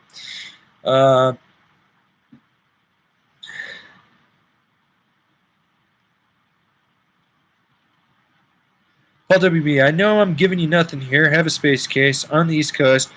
Get what sometimes I really want a Quan and a slush slusher. So what's my second board? Well, the Quan and space case would overlap a little bit. I'd say get a slush slasher personally. So yeah, there's that. Jesse Dennis, Angry Zine. We'll talk next time you're out here. Got some ideas. Okay, so it is now 12:10 a.m. I will give you guys 2 more minutes. Give me your last questions right now, and then I'm done. Mike Sierra, welcome back. Jesus Christ, what time is it down there? Were you supposed to be going snowboarding today? Jesse Dennis, what the fuck is PUBG? It's Player Unknown Battlegrounds. Get in the shit, man. Video game nerd shit. God damn it, Jesse. Get your shit together. So, yeah. All right. Final questions, everybody. Fresh rant. Jesus Christ, is everyone just waking up and coming back to the chat? What the stream? What the fuck? George, favorite bindings? Well, right now it's my K2 indie formulas that I made myself, but I think we talked about that like 2.5 hours ago.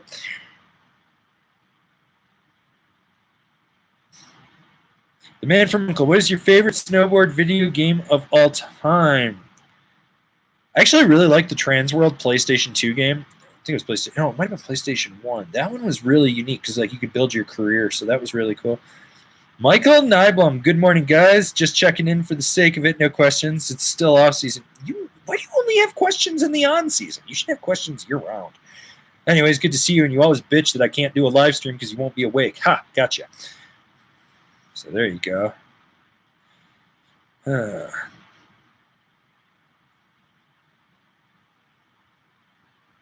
Jason, Out Cold, greatest movie ever or merely greatest snow movie?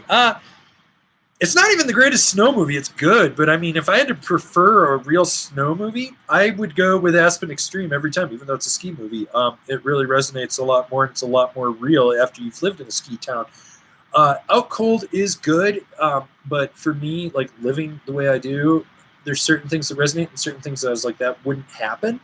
One thing that I do want to do with what we're working on is I would love to have a snowboard and snow movie review show where like once a month I do like a 30-minute deep dive where I like really talk about the movie and what's going on and how realistic and point out all the shit. Like, dude, I've got a list of probably like 35 or 40 snowboard mainstream Hollywood movies, like, you know, Johnny Tsunami, Shredder, things like that, anything that had that in there. So yeah.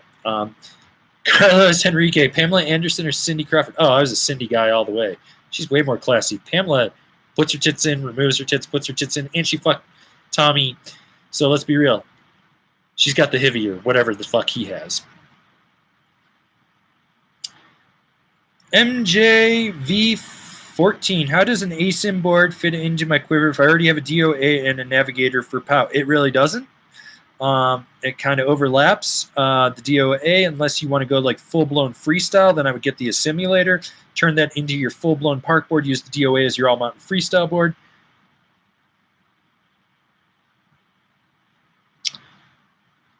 No, Jesus Christ, you guys are coming in hot. Yeah, Ty, are you planning to put Kevin's input in your written reviews? He seems to write quite a lot of the boards you reviewed. No, Kevin writes his own reviews. We do our own. That's kind of how we do things. Linares, are you going to upload the stream in its entirety to the channel? YouTube automatically actually does it. The 2 previous live streams from today are already up on the channel. So I won't. Please do this more. It's really fun. I will try to do this. I know it has been 2 years since the last time we did this. After the response today, I think this is definitely something we need to do. Willis, hey Avron, Rome Targas or Katanas for Lago Double Barrel, Smoking Asymmetrical or Nidecker area? Get the Targas. No, get the Katanas. Get the Katanas. Unless you want more drive, then get the Targas.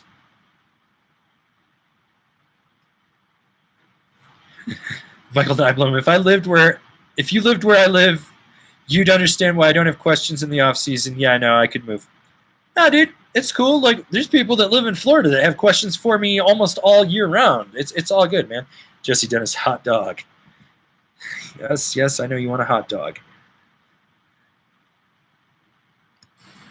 There's pegged you as a Fortnite guy, maybe some Pokemon. Oh, fuck both of those things.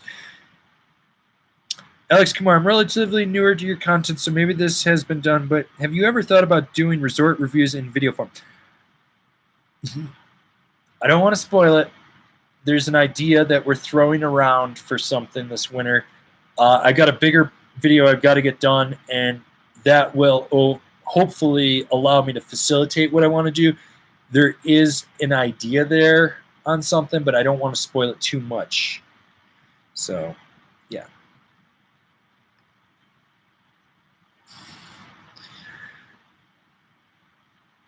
I play PUBG on the PlayStation. Michael Nyblom, we won't let you go to sleep. Well, there's still 61 of you motherfuckers in here. I can't believe it. Like, the most we had on the morning stream was 98. The second stream was 91. This one, I don't think we got above 82, but still, like, you guys crushed it. Like, last time when I did live streams, a good day was like 15 to 25 concurrently, and to have like 91, I'd like to get it up to the point where I got like 100 or 200 in there. But yeah, you guys. When there's Pow Mau equals Bull Mountain, don't go changing. No, yeah, don't totally. Pow Mau's rad. Jam Clark, I'm up all night to get lucky. Well, you know, when you do cocaine and Viagra, those things happen. Nick Brapp, Averin, did you see that Keystone got some new snowmakers? They said they will be the first open reserve. So what Vail is trying to do, now that they lost A Basin, is to open Keystone as early as possible and keep Breck open as late and have the longest season in Summit County. It is their middle finger to losing A Basin and to try to compete with what Mammoth has been able to do the last few years. Anyone that's ever ridden Keystone in the preseason knows how fucking awful that is. That is fucking awful. That is literally the white ribbon of death. You are running the miracle mile on that shit. So, yeah. There's that. Yeah, T, your review of the Burton step-ins includes that super fun and insightful vid shots of riding. Any chance you got some more reviews like that? No. That was like kind of a one-off thing. It took so much more work than I wanted to. So, well, thoughts on flow bindings? Go check out the reviews on angrysnowboarder.com. There's also previous reviews from Kevin in the binding reviews section. We'll have more flow reviews. We're not against them, so don't worry about that. Young Gersh, the amount of videos I watch from this channel this summer is just gross. The amount of watch time that people put into this shit is fucking absurd. In 1 year, people watched like almost 9 years of watch time. It's fucking obscene. Jesse Dennis, stop being such a pussy and more people will watch. Stop being a douche canoe. Huh? What? Fucking goddamn Satchmo. I love your bald head.